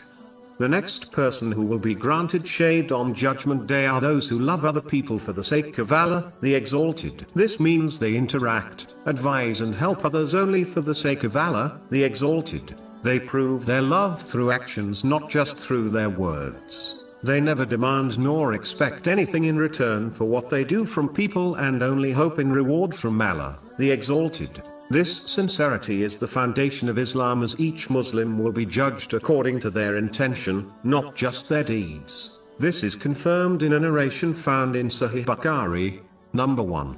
Those who act for the sake of people will be told on Judgment Day to gain their reward from those who they acted for, which will not be possible. This has been warned in a narration found in Jami' at-Tirmidhi, number 3154. Acting with sincerity not only earns countless reward in both worlds, but it ensures one places their hope in Allah, the Exalted, instead of people. When one places hope in people, they will eventually, sooner or later, be let down by them, which leads to enmity, broken relationships, bitterness and other sins and negative characteristics. Loving for the sake of Allah, the Exalted, is a branch of perfecting one's faith according to a narration found in Sunan Abu Dawud, number 4681. This is because controlling one's love is a very difficult thing to do. Whoever achieves this will find the other duties of Islam straightforward. The next person who will be granted shade on Judgment Day is a person who is invited towards fornication but rejects it out of the fear of Allah, the Exalted. Controlling one's desire, especially when no one except Allah, the Exalted, will know about it, is a great deed. Muslims should strive to avoid situations where they might be invited to sins by firstly avoiding places where sins are more common, such as a nightclub. This is extremely important as a person's environment often has a deep impact on their attitude and behavior. Just like a student is more likely to study in a quiet library compared to a busy and loud house, a Muslim is less likely to be attracted to sins when they avoid places where sins occur regularly and openly. The other important thing is to avoid people who openly commit sins and invite others to them. A person will adopt the characteristics of their companions, whether good or bad. This has been indicated in a narration found in Sunan Abu Dawud, number 4833. Muslims should not only ensure they accompany good people but also encourage their dependents, such as their children, to do the same. If Muslims truly concentrated on this, it will dramatically reduce the amount of youth who become involved in gangs and crime. Chapter 43 Az-Zukhruf, verse 67. Close friends, that day, will be enemies to each other, except for the righteous.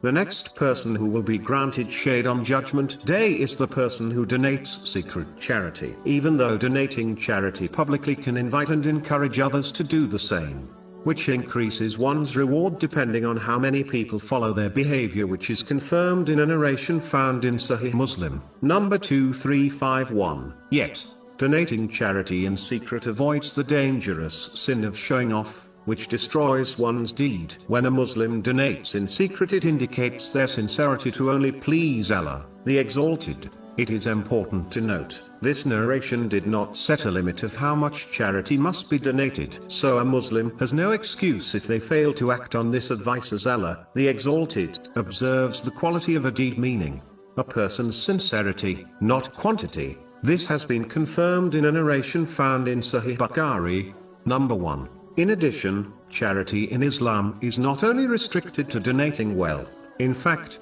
it encompasses all good deeds, such as commanding good and forbidding evil. This has been advised in a narration found in Sahih Muslim, number 1671. As long as one of these righteous deeds is done in secret without the person mentioning it to others, it is hoped they will fulfill this narration and be granted shade on Judgment Day. The final person mentioned in the main narration under discussion who will be granted shade on Judgment Day is the one who remembers Allah, the Exalted, in solitude and cries. Firstly, the fact that this reaction occurs in solitude indicates the sincerity of the Muslim, meaning their reaction is purely for the sake of Allah, the Exalted. This reaction could be due to a number of factors, which include one's realization of the uncountable blessings they have been granted, even though they show a lack of gratitude for them by using them incorrectly. One's understanding of the mercy of Allah, the Exalted, when He conceals their sins from the creation. A Muslim continuously receiving blessings from Allah, the Exalted, even when they sin. A Muslim's reflection and assessment of their own deeds, which encourages them to sincerely repent. One's realization that they will only be forgiven and granted paradise through the mercy of Allah, the Exalted, and not because of their righteous deeds, which is confirmed in a narration found in Sahih Bukhari, number 6467. The important thing to note is that this reaction only occurs when one truly reflects on this material world, the afterlife, death, Judgment Day and their deeds. The one who is heedless to this will never achieve this outcome.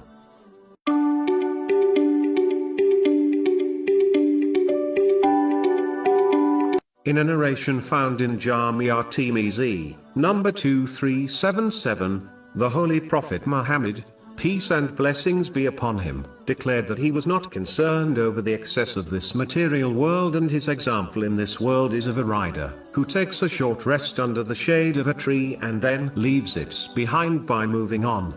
In reality, each person is a traveler who stays in this world for a very limited time compared to where they came from, meaning the world of the souls, and to where they are heading, which is the eternal hereafter. In fact, this world in comparison is like waiting at a bus stop. In this narration, this world has been compared to a shadow.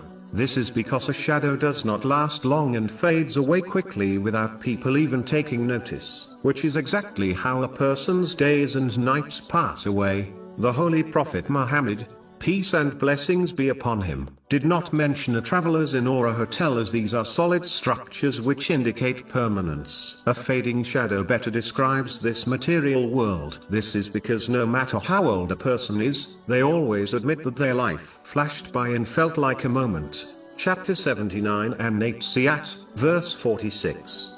It will be, on the day they see it, as though they had not remained in the world except for an afternoon or a morning thereof.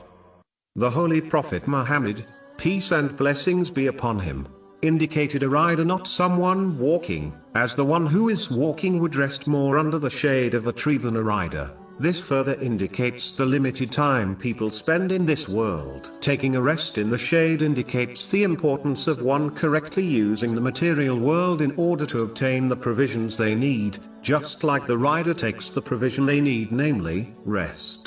A Muslim should therefore prepare for their immediate departure from this world by preparing for the hereafter by fulfilling the commands of Allah, the Exalted, refraining from His prohibitions, and by facing destiny with patience according to the traditions of the Holy Prophet Muhammad, peace and blessings be upon him. This will ensure they use the blessings they have been granted in ways pleasing to Allah, the Exalted. This will result in them obtaining peace and success in both worlds. Chapter 16 and now, verse 97. Whoever does righteousness, whether male or female, while he is a believer, we will surely cause him to live a good life, and we will surely give them their reward in the hereafter, according to the best of what they used to do.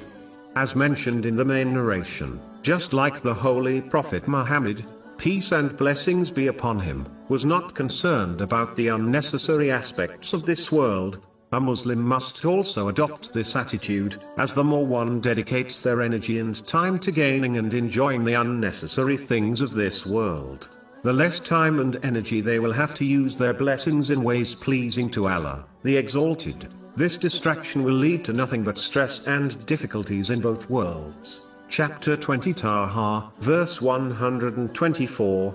And whoever turns away from my remembrance, indeed he will have a depressed life, and we will gather him on the day of resurrection blind. One should note that this discussion does not mean one should abandon this world, as this narration clearly indicates one should make use of the material world in order to prepare for the hereafter. The rider takes a rest, and Muslims must gather the things which will benefit them in the hereafter instead of dedicating their efforts and time to unnecessary things which will leave them empty-handed on Judgment Day. Chapter 89 Al-Fajr, verses 23 to 24. And brought within view that day is hell. That day, man will remember. But what good to him will be the remembrance? He will say, "Oh, I wish I had sent ahead some good for my life."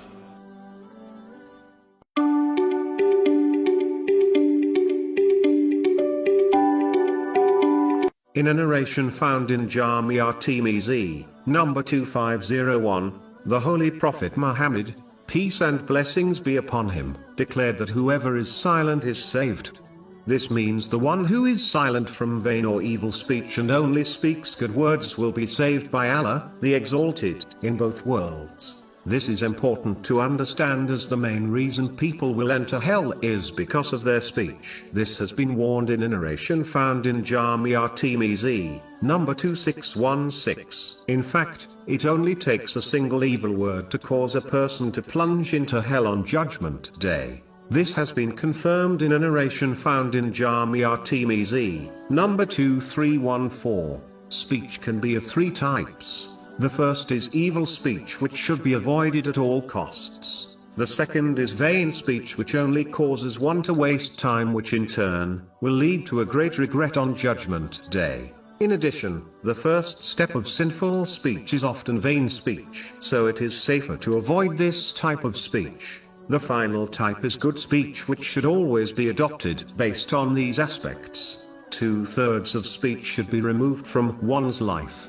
In addition, the one who speaks too much will only reflect on their actions and the hereafter a little, as this requires silence. This will prevent one from assessing their deeds, which inspires one to perform more righteous deeds and sincerely repent from their sins. This person will then be prevented from changing for the better. Speaking too much will cause one to get involved in things which do not concern them.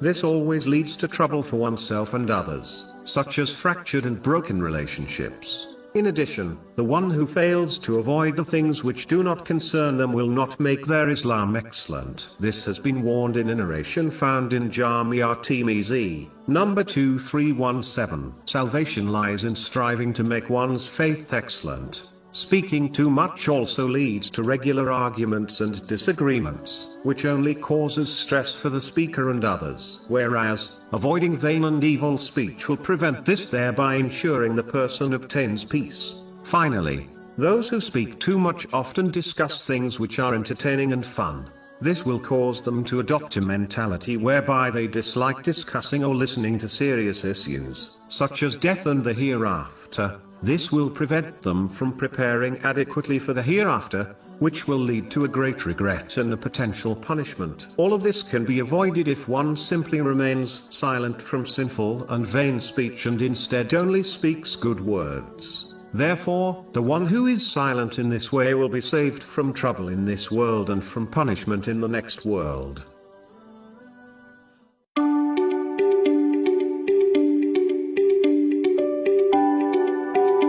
In a divine narration of the Holy Prophet Muhammad, peace and blessings be upon him, found in Sahih Bukhari, number 6502, Allah, the Exalted, declares some important things. The first thing mentioned is that Allah, the Exalted, declares war on the person who shows enmity to one of his righteous friends. This occurs as the one who shows enmity to a person's friend is in fact showing enmity to the person indirectly. This indirectly warns Muslims to only befriend the righteous servants of Allah, the Exalted, and to never show any enmity or dislike for them, as this is the attitude of the enemies of Allah, the Exalted, such as the devil. Chapter 60 Al-Mumtahana, verse 1. O you who have believed, do not take my enemies and your enemies as allies. It is important to note that any form of disobedience to Allah, the Exalted, is waging war against him.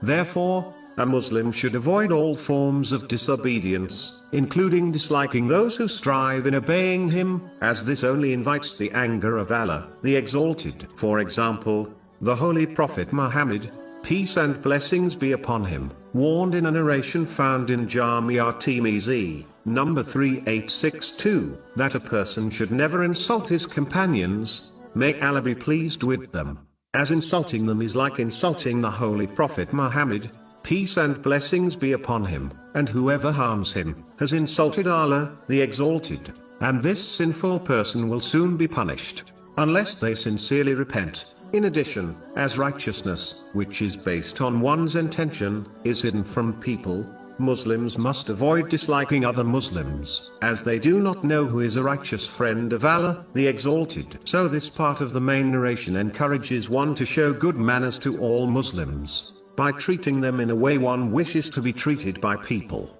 The next thing mentioned in the main divine narration under discussion is that a Muslim can only draw close to Allah, the Exalted, through fulfilling their obligatory duties, and they can achieve the love of Allah, the Exalted, through voluntary righteous deeds. This description splits the servants of Allah, the Exalted, into two categories. The first group draws near to Allah, the Exalted, by fulfilling their obligatory duties in respect to Allah, the Exalted, such as the obligatory prayer, and in respect to people, such as the obligatory charity. This can be summed up by fulfilling the commands of Allah, the Exalted, refraining from his prohibitions and being patient with destiny. The second category of those who are brought near to Allah, the Exalted, are superior to the first group as they not only fulfill their obligatory duties but strive in voluntary righteous deeds. This clearly shows that this is the only path to the proximity of Allah, the Exalted. Whoever takes a path other than this will not achieve this vital goal. This completely rejects the concept of obtaining sainthood without striving in obedience to Allah, the Exalted. The person who claims this is simply a liar. The Holy Prophet Muhammad, peace and blessings be upon him, has confirmed in a narration found in Sahih Muslim, number 4094, that when the spiritual heart is pure, the rest of the body becomes pure. This leads to righteous deeds. So if a person does not perform righteous deeds, such as their obligatory duties, then their body is impure, which means their spiritual heart is impure as well. This person can never reach the proximity of Allah, the Exalted. It is important to note, the greatest voluntary righteous deeds one can perform are those based on the traditions of the Holy Prophet Muhammad, peace and blessings be upon him. Anyone who chooses to perform voluntary righteous deeds not based on his traditions, has been fooled by the devil, as no path will take one close to Allah, the Exalted,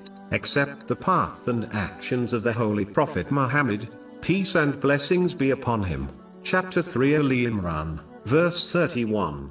Say, O Muhammad, if you should love Allah, then follow me. So Allah will love you and forgive you your sins. And Allah is forgiving and merciful. The pious Muslims who belong in the second higher group are also those who avoid the unnecessary and vain things of this material world. This attitude aids them in focusing their efforts on performing voluntary righteous deeds. It is this group who have perfected their faith by loving, hating, giving and withholding all for the sake of Allah, the Exalted. This has been advised in a narration found in Sunan Abu Dawood, number 4681. In addition, the Muslims from this higher group strive to use each blessing they have been granted, such as their energy and time, in ways pleasing to Allah, the Exalted. They avoid using them in ways which will not please Allah, the Exalted, nor benefit them in the hereafter, even if these ways are permissible. The next thing mentioned in the main narration under discussion is that when one strives in fulfilling the obligatory duties and performing voluntary righteous deeds, Allah, the Exalted, blesses their five senses so that they use them in obedience to Him. This righteous servant will very rarely commit sins. This increase in guidance has been indicated in chapter 29 Al-Ankabut, verse 69. And those who strive for us, we will surely guide them to our ways. And indeed, Allah is with the doers of good. This Muslim reaches the level of excellence which has been discussed in a narration found in Sahih Muslim, number 99.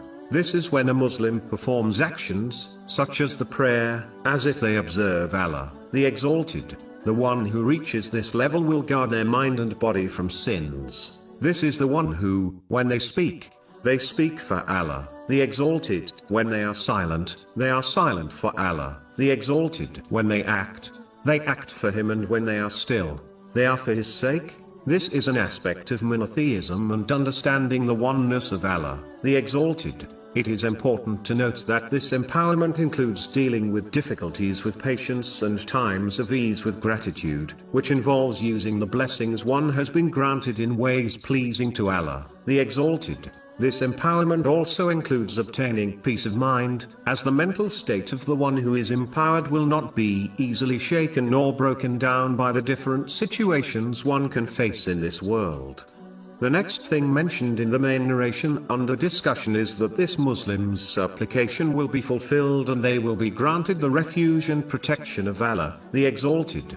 This is a clear lesson for those who desire lawful worldly things. They should not seek to obtain them using any means except through the sincere obedience of Allah, the Exalted. No spiritual teacher or anyone else will be able to grant things to a person unless the person strives in the obedience of Allah, the Exalted, and they are destined to obtain those things. In addition, no person can and will grant another refuge and protection from the punishment of Allah, the Exalted, in both worlds. One can only obtain this protection through the sincere obedience of Allah, the Exalted.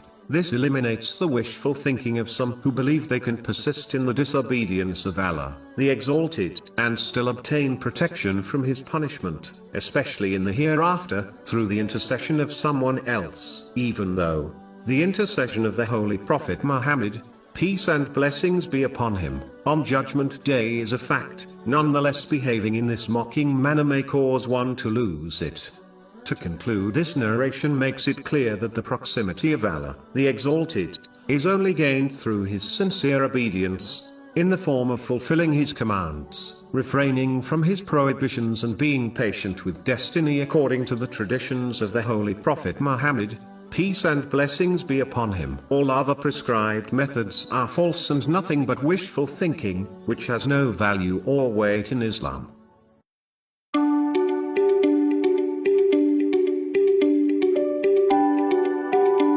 In a narration found in Sahih Bukhari, number 1417, the Holy Prophet Muhammad, peace and blessings be upon him, advised that a Muslim should save themselves from hell even by giving half a date fruit in charity. This narration, like many other teachings of Islam, indicates the importance of quality over quantity. The devil often puts off Muslims from performing righteous deeds by making them believe the deed is too small and therefore insignificant to Allah, the Exalted. Unfortunately, even other ignorant Muslims often discourage others from certain righteous deeds, claiming they are insignificant and unnecessary. It is important for a Muslim not to fall for this trap and instead strive to perform all righteous deeds, big or small, as Allah, the Exalted, undoubtedly observes one's quality and judges people based on it. An aspect of this quality is one's intention, meaning whether one is doing it purely for the sake of Allah, the Exalted, or for some other reason, such as showing off. A Muslim should firstly concentrate on correcting the quality of their good deed, such as possessing a good intention, and then ensure that the source of the good deed, such as giving charity, is from a lawful source, as any deed which has a foundation in the unlawful will not be accepted. This has been warned in a narration found in Jami' at-Tirmidhi, number 661. Next, a Muslim should perform all voluntary righteous deeds according to their means and strength. The Holy Prophet Muhammad, peace and blessings be upon him, has made it clear in a narration found in Sahih Bukhari, number 6465, that the most beloved deeds to Allah, the Exalted, are the regular ones, even if they are considered small.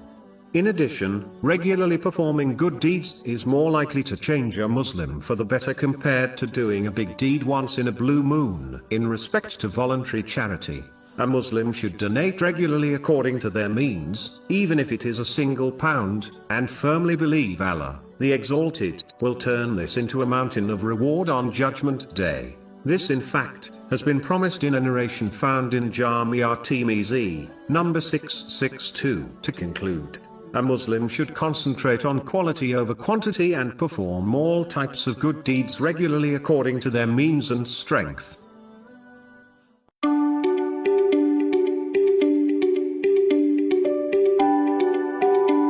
In a narration found in Jami' at-Tirmidhi, number 2016, the mother of the believers, the wife of the Holy Prophet Muhammad, peace and blessings be upon him, Aisha, may Allah be pleased with her, described some of the noble characteristics of the Holy Prophet Muhammad, peace and blessings be upon him. She advised that he was neither obscene nor loud-mouthed. He never replied evil with evil and instead forgave and overlooked the faults of others. First of all Muslims must understand that it is a duty on them to adopt the noble characteristics of the Holy Prophet Muhammad, peace and blessings be upon him.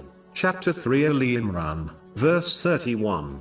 Say, O Muhammad, if you should love Allah, then follow me. So Allah will love you and forgive you your sins. And Allah is forgiving and merciful. And chapter 33 Al-Ahzab, verse 21. There has certainly been for you in the Messenger of Allah an excellent pattern for anyone whose hope is in Allah and the Last Day, and who remembers Allah often. A Muslim must never act or speak in an obscene way, as this is hated by Allah, the Exalted. According to a narration found in Imam Bukhari's Adab al-Mufrad, number 464, behaving in this manner is the very essence of bad character, and as good character will be the heaviest thing in the scales of Judgment Day. According to a narration found in Jami' at-Tirmidhi, number 2003, one can predict the evil outcome of the one who reaches the Day of Judgment as an obscene person. In addition, the one who is obscene in speech is much more likely to enter hell, as it only takes a single evil word to cause one to plunge into hell on Judgment Day. This has been warned in a narration found in Jami' at-Tirmidhi, number 2314. Put simply, true faith and obscenity can never gather in a single person. A Muslim should not be loud-mouthed, as this leads to the loss of respect from others, especially one's relatives. The loud-mouthed often comes across aggressive and can easily frighten others. This contradicts the behavior of a true Muslim. A Muslim must be gentle, kind and approachable when dealing with others, as this shows the true and peaceful nature of Islam. Chapter 31 Luqman, verse 19. And lower your voice. Indeed, the most disagreeable of sounds is the voice of donkeys. Finally, a Muslim must understand that as people are not perfect, they are bound to make mistakes. Just like a person desires to be forgiven by Allah, the Exalted, they should overlook and pardon others. Put simply, how one treats others is how they will be treated by Allah, the Exalted. It is foolishness not to forgive others yet expect the forgiveness of Allah, the Exalted. Chapter 24 An-Nur, verse 22. And let them pardon and overlook. Would you not like that Allah should forgive you? And Allah is forgiving and merciful. But it is important to note that forgiving others and blindly trusting others are two separate things. One is encouraged to forgive others for the sake of Allah, the Exalted, but they must also take the necessary steps to avoid being wronged by their abuser again, meaning, they should adjust their behavior in order to protect themselves so that history does not repeat itself, while continuing to treat others according to the teachings of Islam.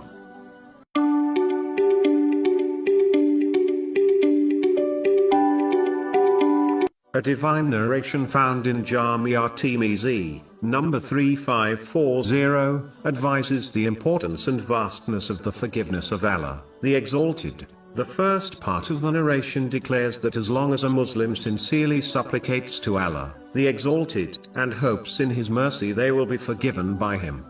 This response has in fact been guaranteed for all lawful supplications in the Holy Quran, not just for the supplication of forgiveness. Chapter 40 Ghafir, verse 60. And your Lord says, call upon me, I will respond to you.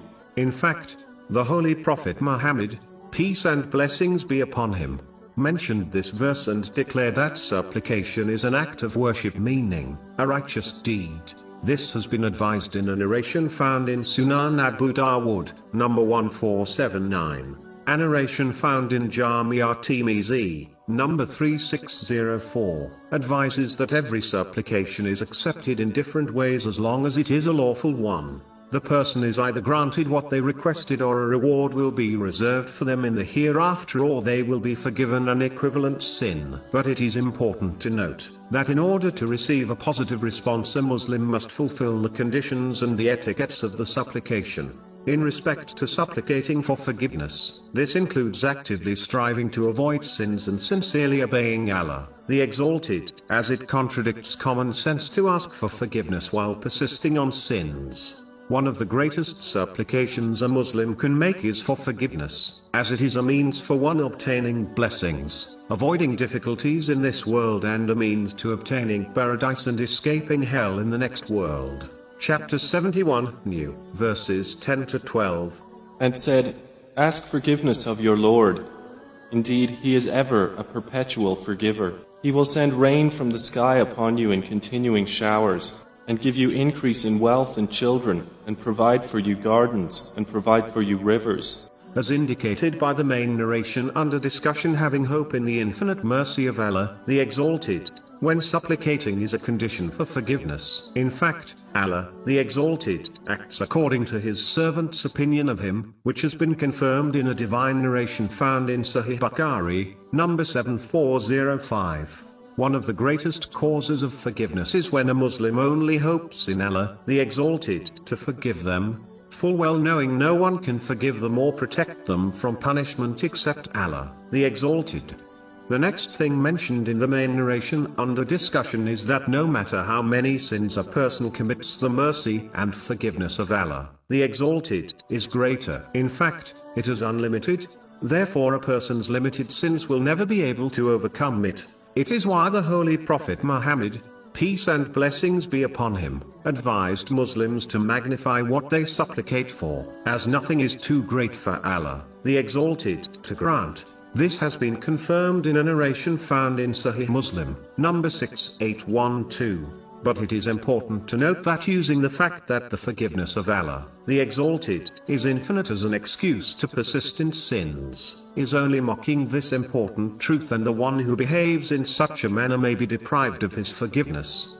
The next part of the main narration under discussion indicates the importance of sincerely seeking the forgiveness of Allah, the Exalted, which has been mentioned in many verses and other narrations. This act of seeking forgiveness is a part of sincere repentance. It can be understood that seeking forgiveness is an act of the tongue, while the rest of sincere repentance involves turning away from the sin through actions. Sincere repentance also includes feeling genuine remorse, making a firm promise not to commit the sin again, and making up for any rights which have been violated in respect to Allah, the Exalted, and people. It is important to note that not persisting on the same sin is a condition for the repentance to be accepted. Chapter 3 Ali Imran, verse 135. And those who, when they commit an immorality or wrong themselves by transgression, remember Allah and seek forgiveness for their sins, and who can forgive sins except Allah, and who do not persist in what they have done while they know.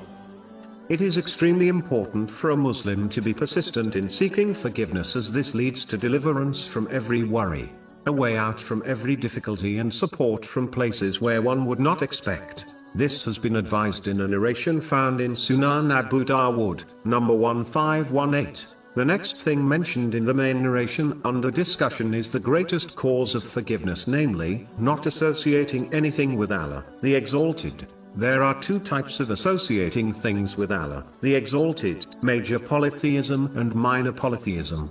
The major type is when one worships things other than Allah, the Exalted, or in addition to Him.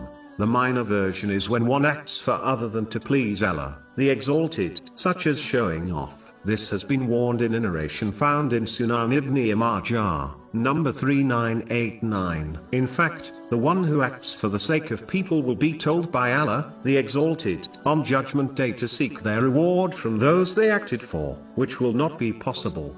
This is confirmed in a narration found in Jami' at-Tirmizi, number 3154. The one who acts in this way will find that they will eventually be exposed in this world, and no matter how well they treat others, they will never gain their real love or respect because of their bad intention. This has been indicated in a narration found in Sahih Muslim, number 6705. When one realizes the oneness of Allah, the Exalted, they only intend, think, act and speak for the pleasure of Allah, the Exalted, out of fear and love for Him. This behavior minimizes the chances of committing sins, and whatever sins do occur will be forgiven by Allah, the Exalted. It is the reason why the Holy Prophet Muhammad, peace and blessings be upon him, declared in a narration found in Sunan Ibn Majah, number 3797, that the statement that there is none worthy of worship except Allah, the Exalted, removes all wrong actions. This is the behavior all Muslims must strive to adopt. The foundation of it is gaining and acting on the teachings of the Holy Quran and the traditions of the Holy Prophet Muhammad, peace and blessings be upon him. This will ensure one uses the blessings they have been granted in ways pleased to Allah, the Exalted. This will minimize one's sins and always encourage them towards sincere repentance whenever they happen to sin. This leads to forgiveness, peace and success in both worlds. Chapter 16 An-Nahl, verse 97. Whoever does righteousness, whether male or female, while he is a believer, we will surely cause him to live a good life, and we will surely give them their reward in the hereafter, according to the best of what they used to do.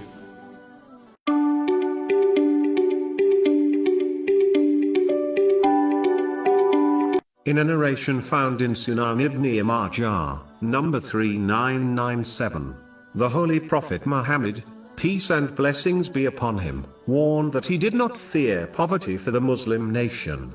Instead, he feared that the worldly blessings would become easy to obtain and plentiful for them. This would cause them to compete for it, and in turn, this would lead to their destruction, as this same competition destroyed the previous nations. It is important to understand that this does not only apply to wealth, But this warning applies to all aspects of people's worldly desires, which can be encompassed by the desire for fame, wealth, authority, and the social aspects of one's life, such as family, friends, and a career. Whenever one aims to fulfill their desires by pursuing these things beyond their needs, even if they are lawful, it will distract them from practically preparing for the hereafter, which involves using the blessings one has been granted in ways pleasing to Allah, the Exalted. It will lead them to bad character, such as being wasteful and extravagant, and may even take them towards sins. In order to obtain these things, failing to obtain them may lead to impatience and other acts of defiance and disobedience towards Allah, the Exalted. Competing for worldly blessings with others will lead them to adopting other negative characteristics, such as envy, spite, and enmity, which leads to disunity, insincerity, and failing to fulfill the rights of others. This competition may even cause one to harm others. This only leads to destruction in both worlds. Even if this is not obvious to a person in this world, it is obvious these worldly desires have taken control over many Muslims, as they would happily get up in the middle of the night in order to obtain worldly blessings, such as wealth, or go on a holiday, but will fail to do so when advised to offer the voluntary night prayer or attend the morning obligatory prayer at the mosque with congregation. There is no harm in obtaining these things as long as they are lawful and required in order to fulfill a person's needs and the needs of their dependents. But when a person goes beyond this, then they will become preoccupied with them at the loss of their hereafter, as it may cause them to violate the rights of Allah, the Exalted, and people. The more one pursues their worldly desires, the less they will strive in preparing for the hereafter, as a person can either use the blessings they have been granted in ways pleasing to Allah, the Exalted, or according to their own desires. This will lead to the destruction warned in the main narration under discussion, a destruction which begins with stress and anxiety in this world and leads to extreme difficulties in the hereafter. Chapter 20 Taha, verse 124. And whoever turns away from my remembrance, indeed he will have a depressed life, and we will gather him on the day of resurrection blind.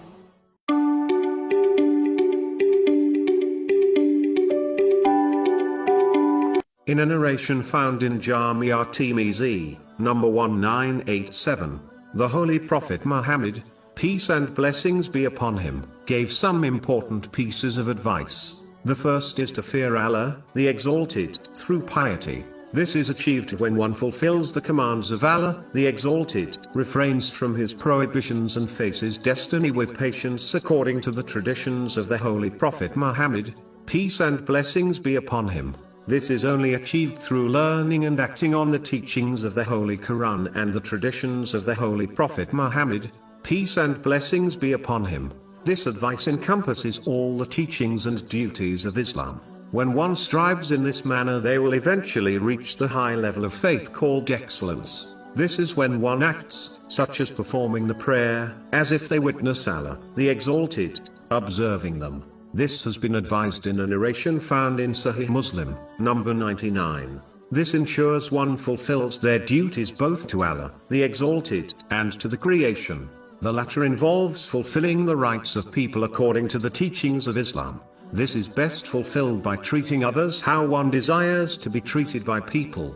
The second advice given in the main narration under discussion is that a Muslim should follow up a sin with a righteous deed so that it wipes out the sin. This refers to minor sins only, as major sins require sincere repentance. If one adds sincere repentance to their righteous deed, then it will erase any sin, minor or major. But a part of acting rightly is to strive not to repeat the sin again, as sinning with the intention of following it up with a righteous deed is a dangerous, misguiding mentality. One should strive not to commit sins, and when they do occur, they must sincerely repent. Sincere repentance involves feeling remorse, seeking forgiveness of Allah, the Exalted, and anyone who has been wronged, as long as this will not lead to further trouble. One must sincerely promise to avoid committing the same or similar sin again and make up for any rights which have been violated in respect to Allah, the Exalted, and people. Finally, the main narration advises to treat people with good character. This is extremely important, as good character will be the heaviest thing in the scales of Judgment Day. This is confirmed in a narration found in Jamia Tirmizi, number 2003. One should adopt this by learning and acting on the character of the Holy Prophet Muhammad, peace and blessings be upon him, which is the character taught by the Holy Quran. Through this one will replace their negative characteristics with good ones. Those who mistreat others, even if they fulfill their duties to Allah, the Exalted, will find that on Judgment Day their good deeds are given to their victim, and if necessary their victim's sins will be given to them. This might cause them to be hurled into hell. This has been warned in a narration found in Sahih Muslim, number 6579.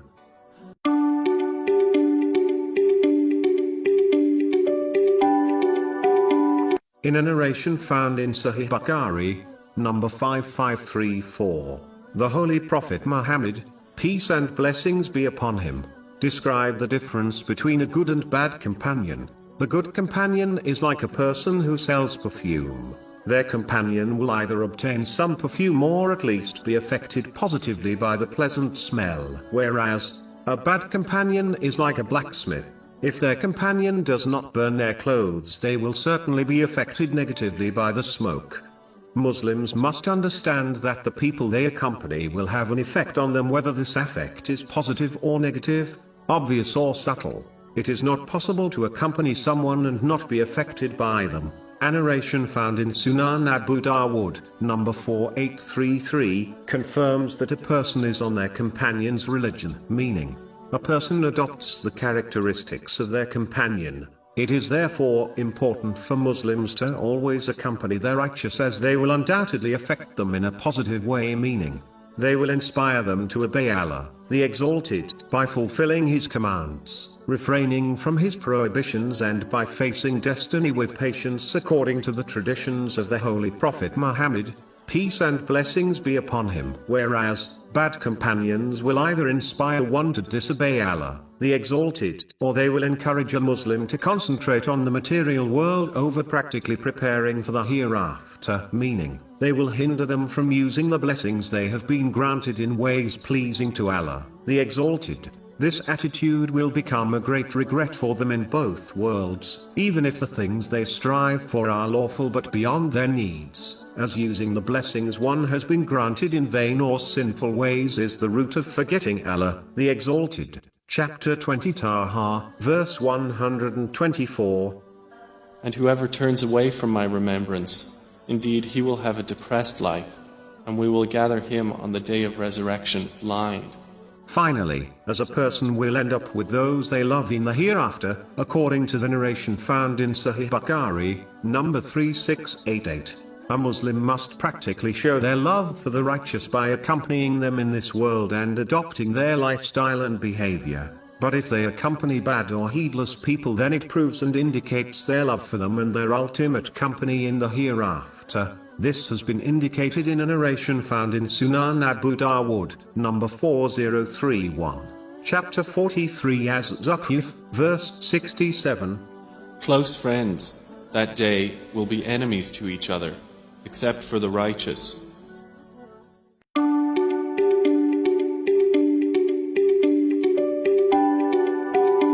In a narration found in Sahih Bukhari, number 2749, the Holy Prophet Muhammad, peace and blessings be upon him, listed 3 signs of a hypocrite. Even though a Muslim will not lose their faith if they act on these characteristics, yet it is vital to avoid them, as a Muslim who acts like a hypocrite may well end up with them on Judgment Day. This has been warned in a narration found in Sunan Abu Dawood, number 4031. The first characteristic is that when they speak, they lie, meaning, they lie often. Lying is unacceptable, whether it is a small lie, which is often called a white lie, or when one lies as a joke. All of these types of lying are forbidden. In fact, the one who lies to make people laugh, so their aim is not to deceive someone, has been cursed 3 times in one narration found in Jamia Tirmizi, number 2315. Another popular lie people often speak believing it is not a sin is when they lie to children. This is undoubtedly a sin according to narrations such as the one found in Sunan Abu Dawood, number 4991. It is plain foolishness to lie to children, as they will only adopt this sinful habit from the elder who lies to them. Behaving in this manner shows children lying is acceptable when it is not acceptable according to the teachings of Islam. Only in very rare and extreme cases is lying acceptable. For example, lying in order to protect the life of an innocent person. It is vital to avoid lying, as according to one narration found in Jamia Tirmizi, number 1971, it leads to other sins, such as backbiting and mocking people. This behavior leads one to the gates of hell. When a person continues to lie, they are recorded by Allah, the Exalted, as a great liar. It does not take a scholar to predict what will happen to a person on Judgment Day who has been recorded by Allah, the Exalted, as a great liar. All Muslims desire the company of the angels. Yet, when a person lies, they are deprived of their company. In fact, the stench that is emitted from the mouth of a liar causes the angels to move a mile away from them. This is confirmed in a narration found in Jamia Tirmizi, number 1972. The one who persists in lying will find that it infects their intention, meaning, they begin to perform good deeds for other than to please Allah, the Exalted. This leads to a loss in reward in both worlds. In addition, it will also corrupt their actions, as physical sins become easier to do when one's tongue is addicted to lying. The next characteristic of hypocrisy mentioned in the main narration is that they betray their trusts. This includes all the trusts one possesses from Allah, the Exalted, and people. Every blessing one possesses has been entrusted to them by Allah, the Exalted. The only way to fulfill these trusts is by using the blessings in ways pleasing to Allah, the Exalted. This has been discussed and outlined in the Holy Quran and the traditions of the Holy Prophet Muhammad, peace and blessings be upon him. This will ensure they gain further blessings, as this is true gratitude. Chapter 14 Ibrahim, verse 7. And remember when your Lord proclaimed, "If you are grateful, I will surely increase you in favor." The trusts between people are important to fulfill also. The one who has been entrusted with someone else's belongings should not misuse them and only use them according to the wishes of the owner. One of the greatest trusts between people is keeping conversations secret, unless there is some obvious benefit in informing others. Unfortunately, this is often overlooked amongst Muslims. One must treat the trusts between them and people in a way they desire others to treat the trusts that are between them. In addition, these trusts include the people under one's care, such as dependents. A Muslim must strive to fulfill these trusts by fulfilling the rights of these people according to the teachings of Islam. For example, it is a duty on a parent to encourage their children to learn, understand and act on the teachings of the Holy Quran and the traditions of the Holy Prophet Muhammad, peace and blessings be upon him. The final sign of hypocrisy mentioned in the main narration under discussion is breaking one's promises. The greatest of promises a Muslim has made is with Allah, the Exalted, which was agreed when one accepted him as their Lord and God. This involves fulfilling his commands, refraining from his prohibitions and facing destiny with patience according to the traditions of the Holy Prophet Muhammad, peace and blessings be upon him. All other promises made with people must also be kept, unless one has a valid excuse, especially the ones a parent makes with children.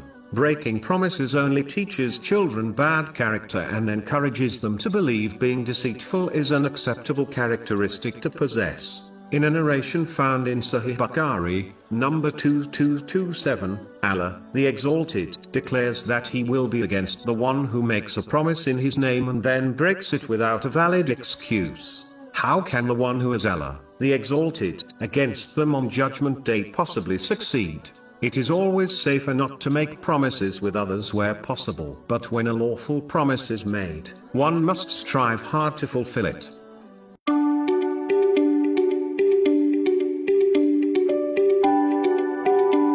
In a narration found in Sahih Muslim, number 4721, the Holy Prophet Muhammad, peace and blessings be upon him, advised that those who acted with justice will be sitting on thrones of light close to Allah, the Exalted, on Judgment Day.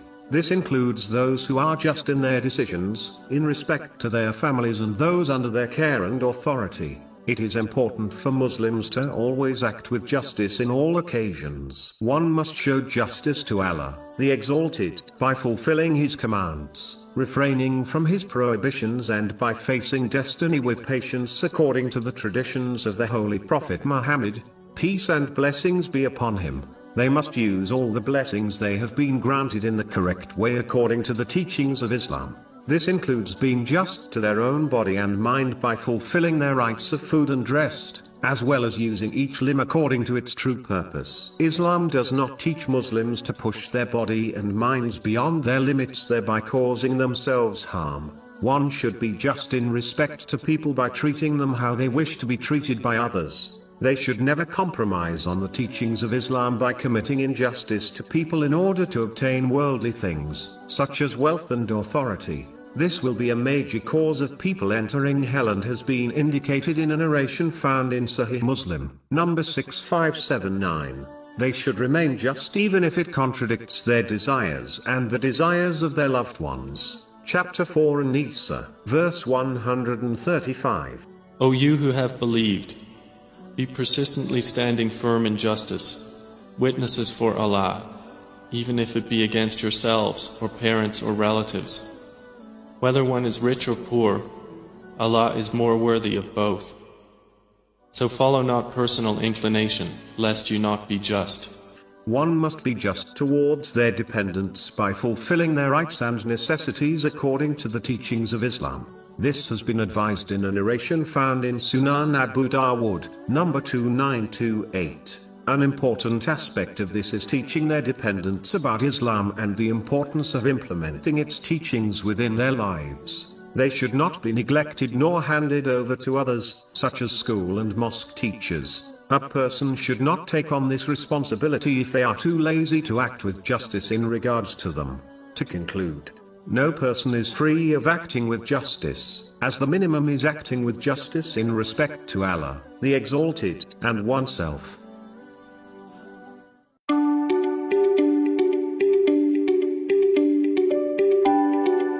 In a narration found in Jami' at-Tirmizi, number 2029, the Holy Prophet Muhammad, peace and blessings be upon him, advised three things. The first is that charity does not decrease one's wealth. This is because whatever a Muslim spends for the sake of Allah, the Exalted, in respect to any blessing, such as time, Allah, the Exalted, will compensate them. This compensation will be much more than what they originally used.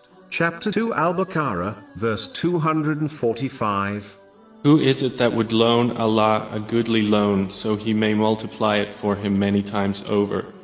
For example, Allah, the Exalted, may grant the one who spends for His sake with financial opportunities which leads to an overall increase in wealth. In addition, this could be referring to the reality that whatever is destined to be spent on a person, which is their true wealth, can never change irrespective of their behavior or the behavior of the entire creation. In fact, a person's provision was allocated to them over 50,000 years before Allah, the Exalted, created the heavens and the earth. This is confirmed in a narration found in Sahih Muslim, number 6748. So in reality, one's charity will not change the amount of wealth which is destined to be spent on them, such as wealth spent on their food. Finally, charity does not reduce one's wealth, as one is only depositing their wealth in their hereafter account. This is like the one who transfers money between two bank accounts their own. In this respect, charity does not reduce one's wealth, as the real beneficiary is oneself. Remembering this will prevent one from seeking gratitude from those they aid, and it will prevent pride, as one is, in reality, benefiting no one other than themselves when they give charity.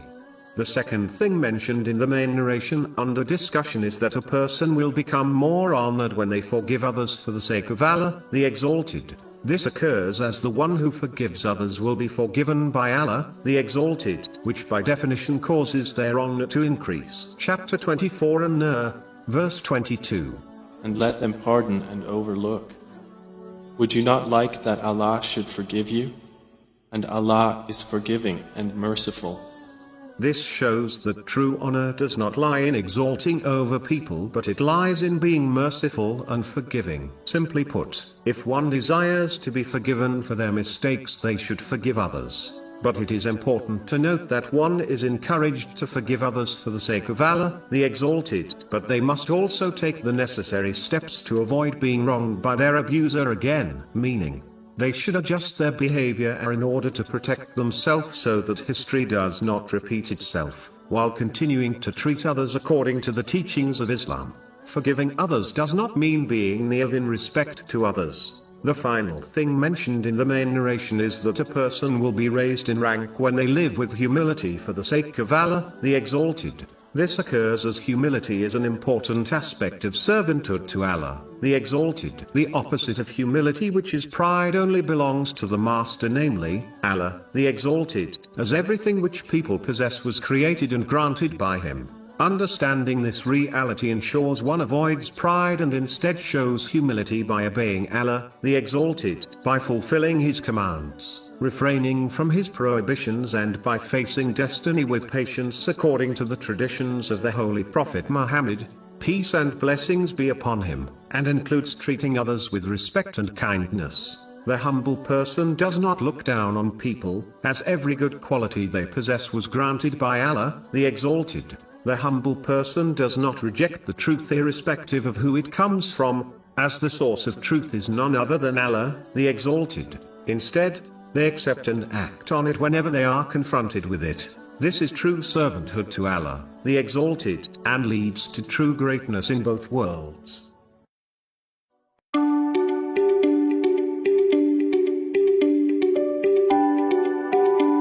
In a divine narration found in Sahih Muslim, number 6548, the Holy Prophet Muhammad, peace and blessings be upon him, declared that Allah, the Exalted, will shade the two people who loved each other for the sake of Allah, the Exalted, on Judgment Day. Allah, the Exalted, will grant shade to these two people on a day when the sun will be brought within 2 miles of the creation. This has been advised in a narration found in Jamia Tirmizi, number 2421. If people struggle to cope with the heat of the sun during summer, can one imagine the intensity of the heat on Judgment Day? Loving for the sake of Allah, the Exalted, leads to such a reward as this emotion is extremely difficult to control, and whoever is blessed with controlling it will find fulfilling the duties of Islam straightforward. These duties involve fulfilling the commands of Allah, the Exalted, refraining from His prohibitions, and facing destiny with patience according to the traditions of the Holy Prophet Muhammad, peace and blessings be upon him. This will ensure one uses the blessings they have been granted correctly, meaning, in ways pleasing to Allah, the Exalted. It is because of this reason loving for the sake of Allah, the Exalted, has been declared an aspect of perfecting one's faith in a narration found in Sunan Abu Dawood, number 4681.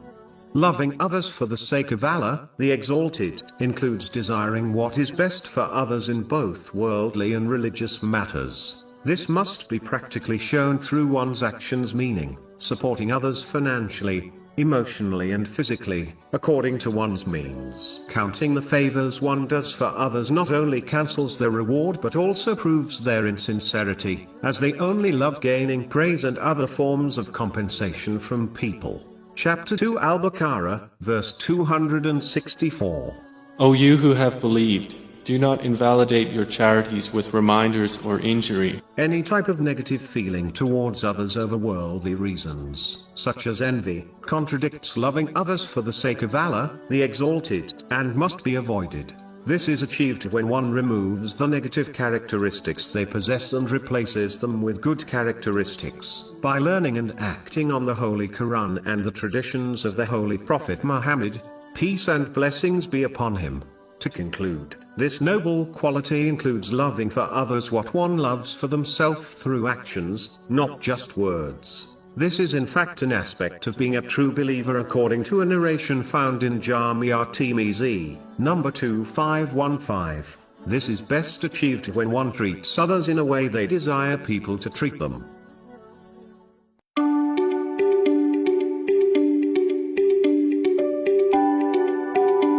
In a narration found in Sahih Bukhari, number 6470, The Holy Prophet Muhammad, peace and blessings be upon him, advised that whoever holds back from asking others will be granted independence, and whoever sincerely tries to be patient will be granted patience by Allah, the Exalted, and whoever is content with what they possess will be made self-sufficient. He concluded that there is no gift greater than patience. There is no harm in asking for help from others when one is in need, but a Muslim should not get into this habit as it can lead to a loss of self-respect. This can be dangerous as the one who loses self-respect is more likely to commit sins as they stop caring what Allah, the Exalted, and others think about them.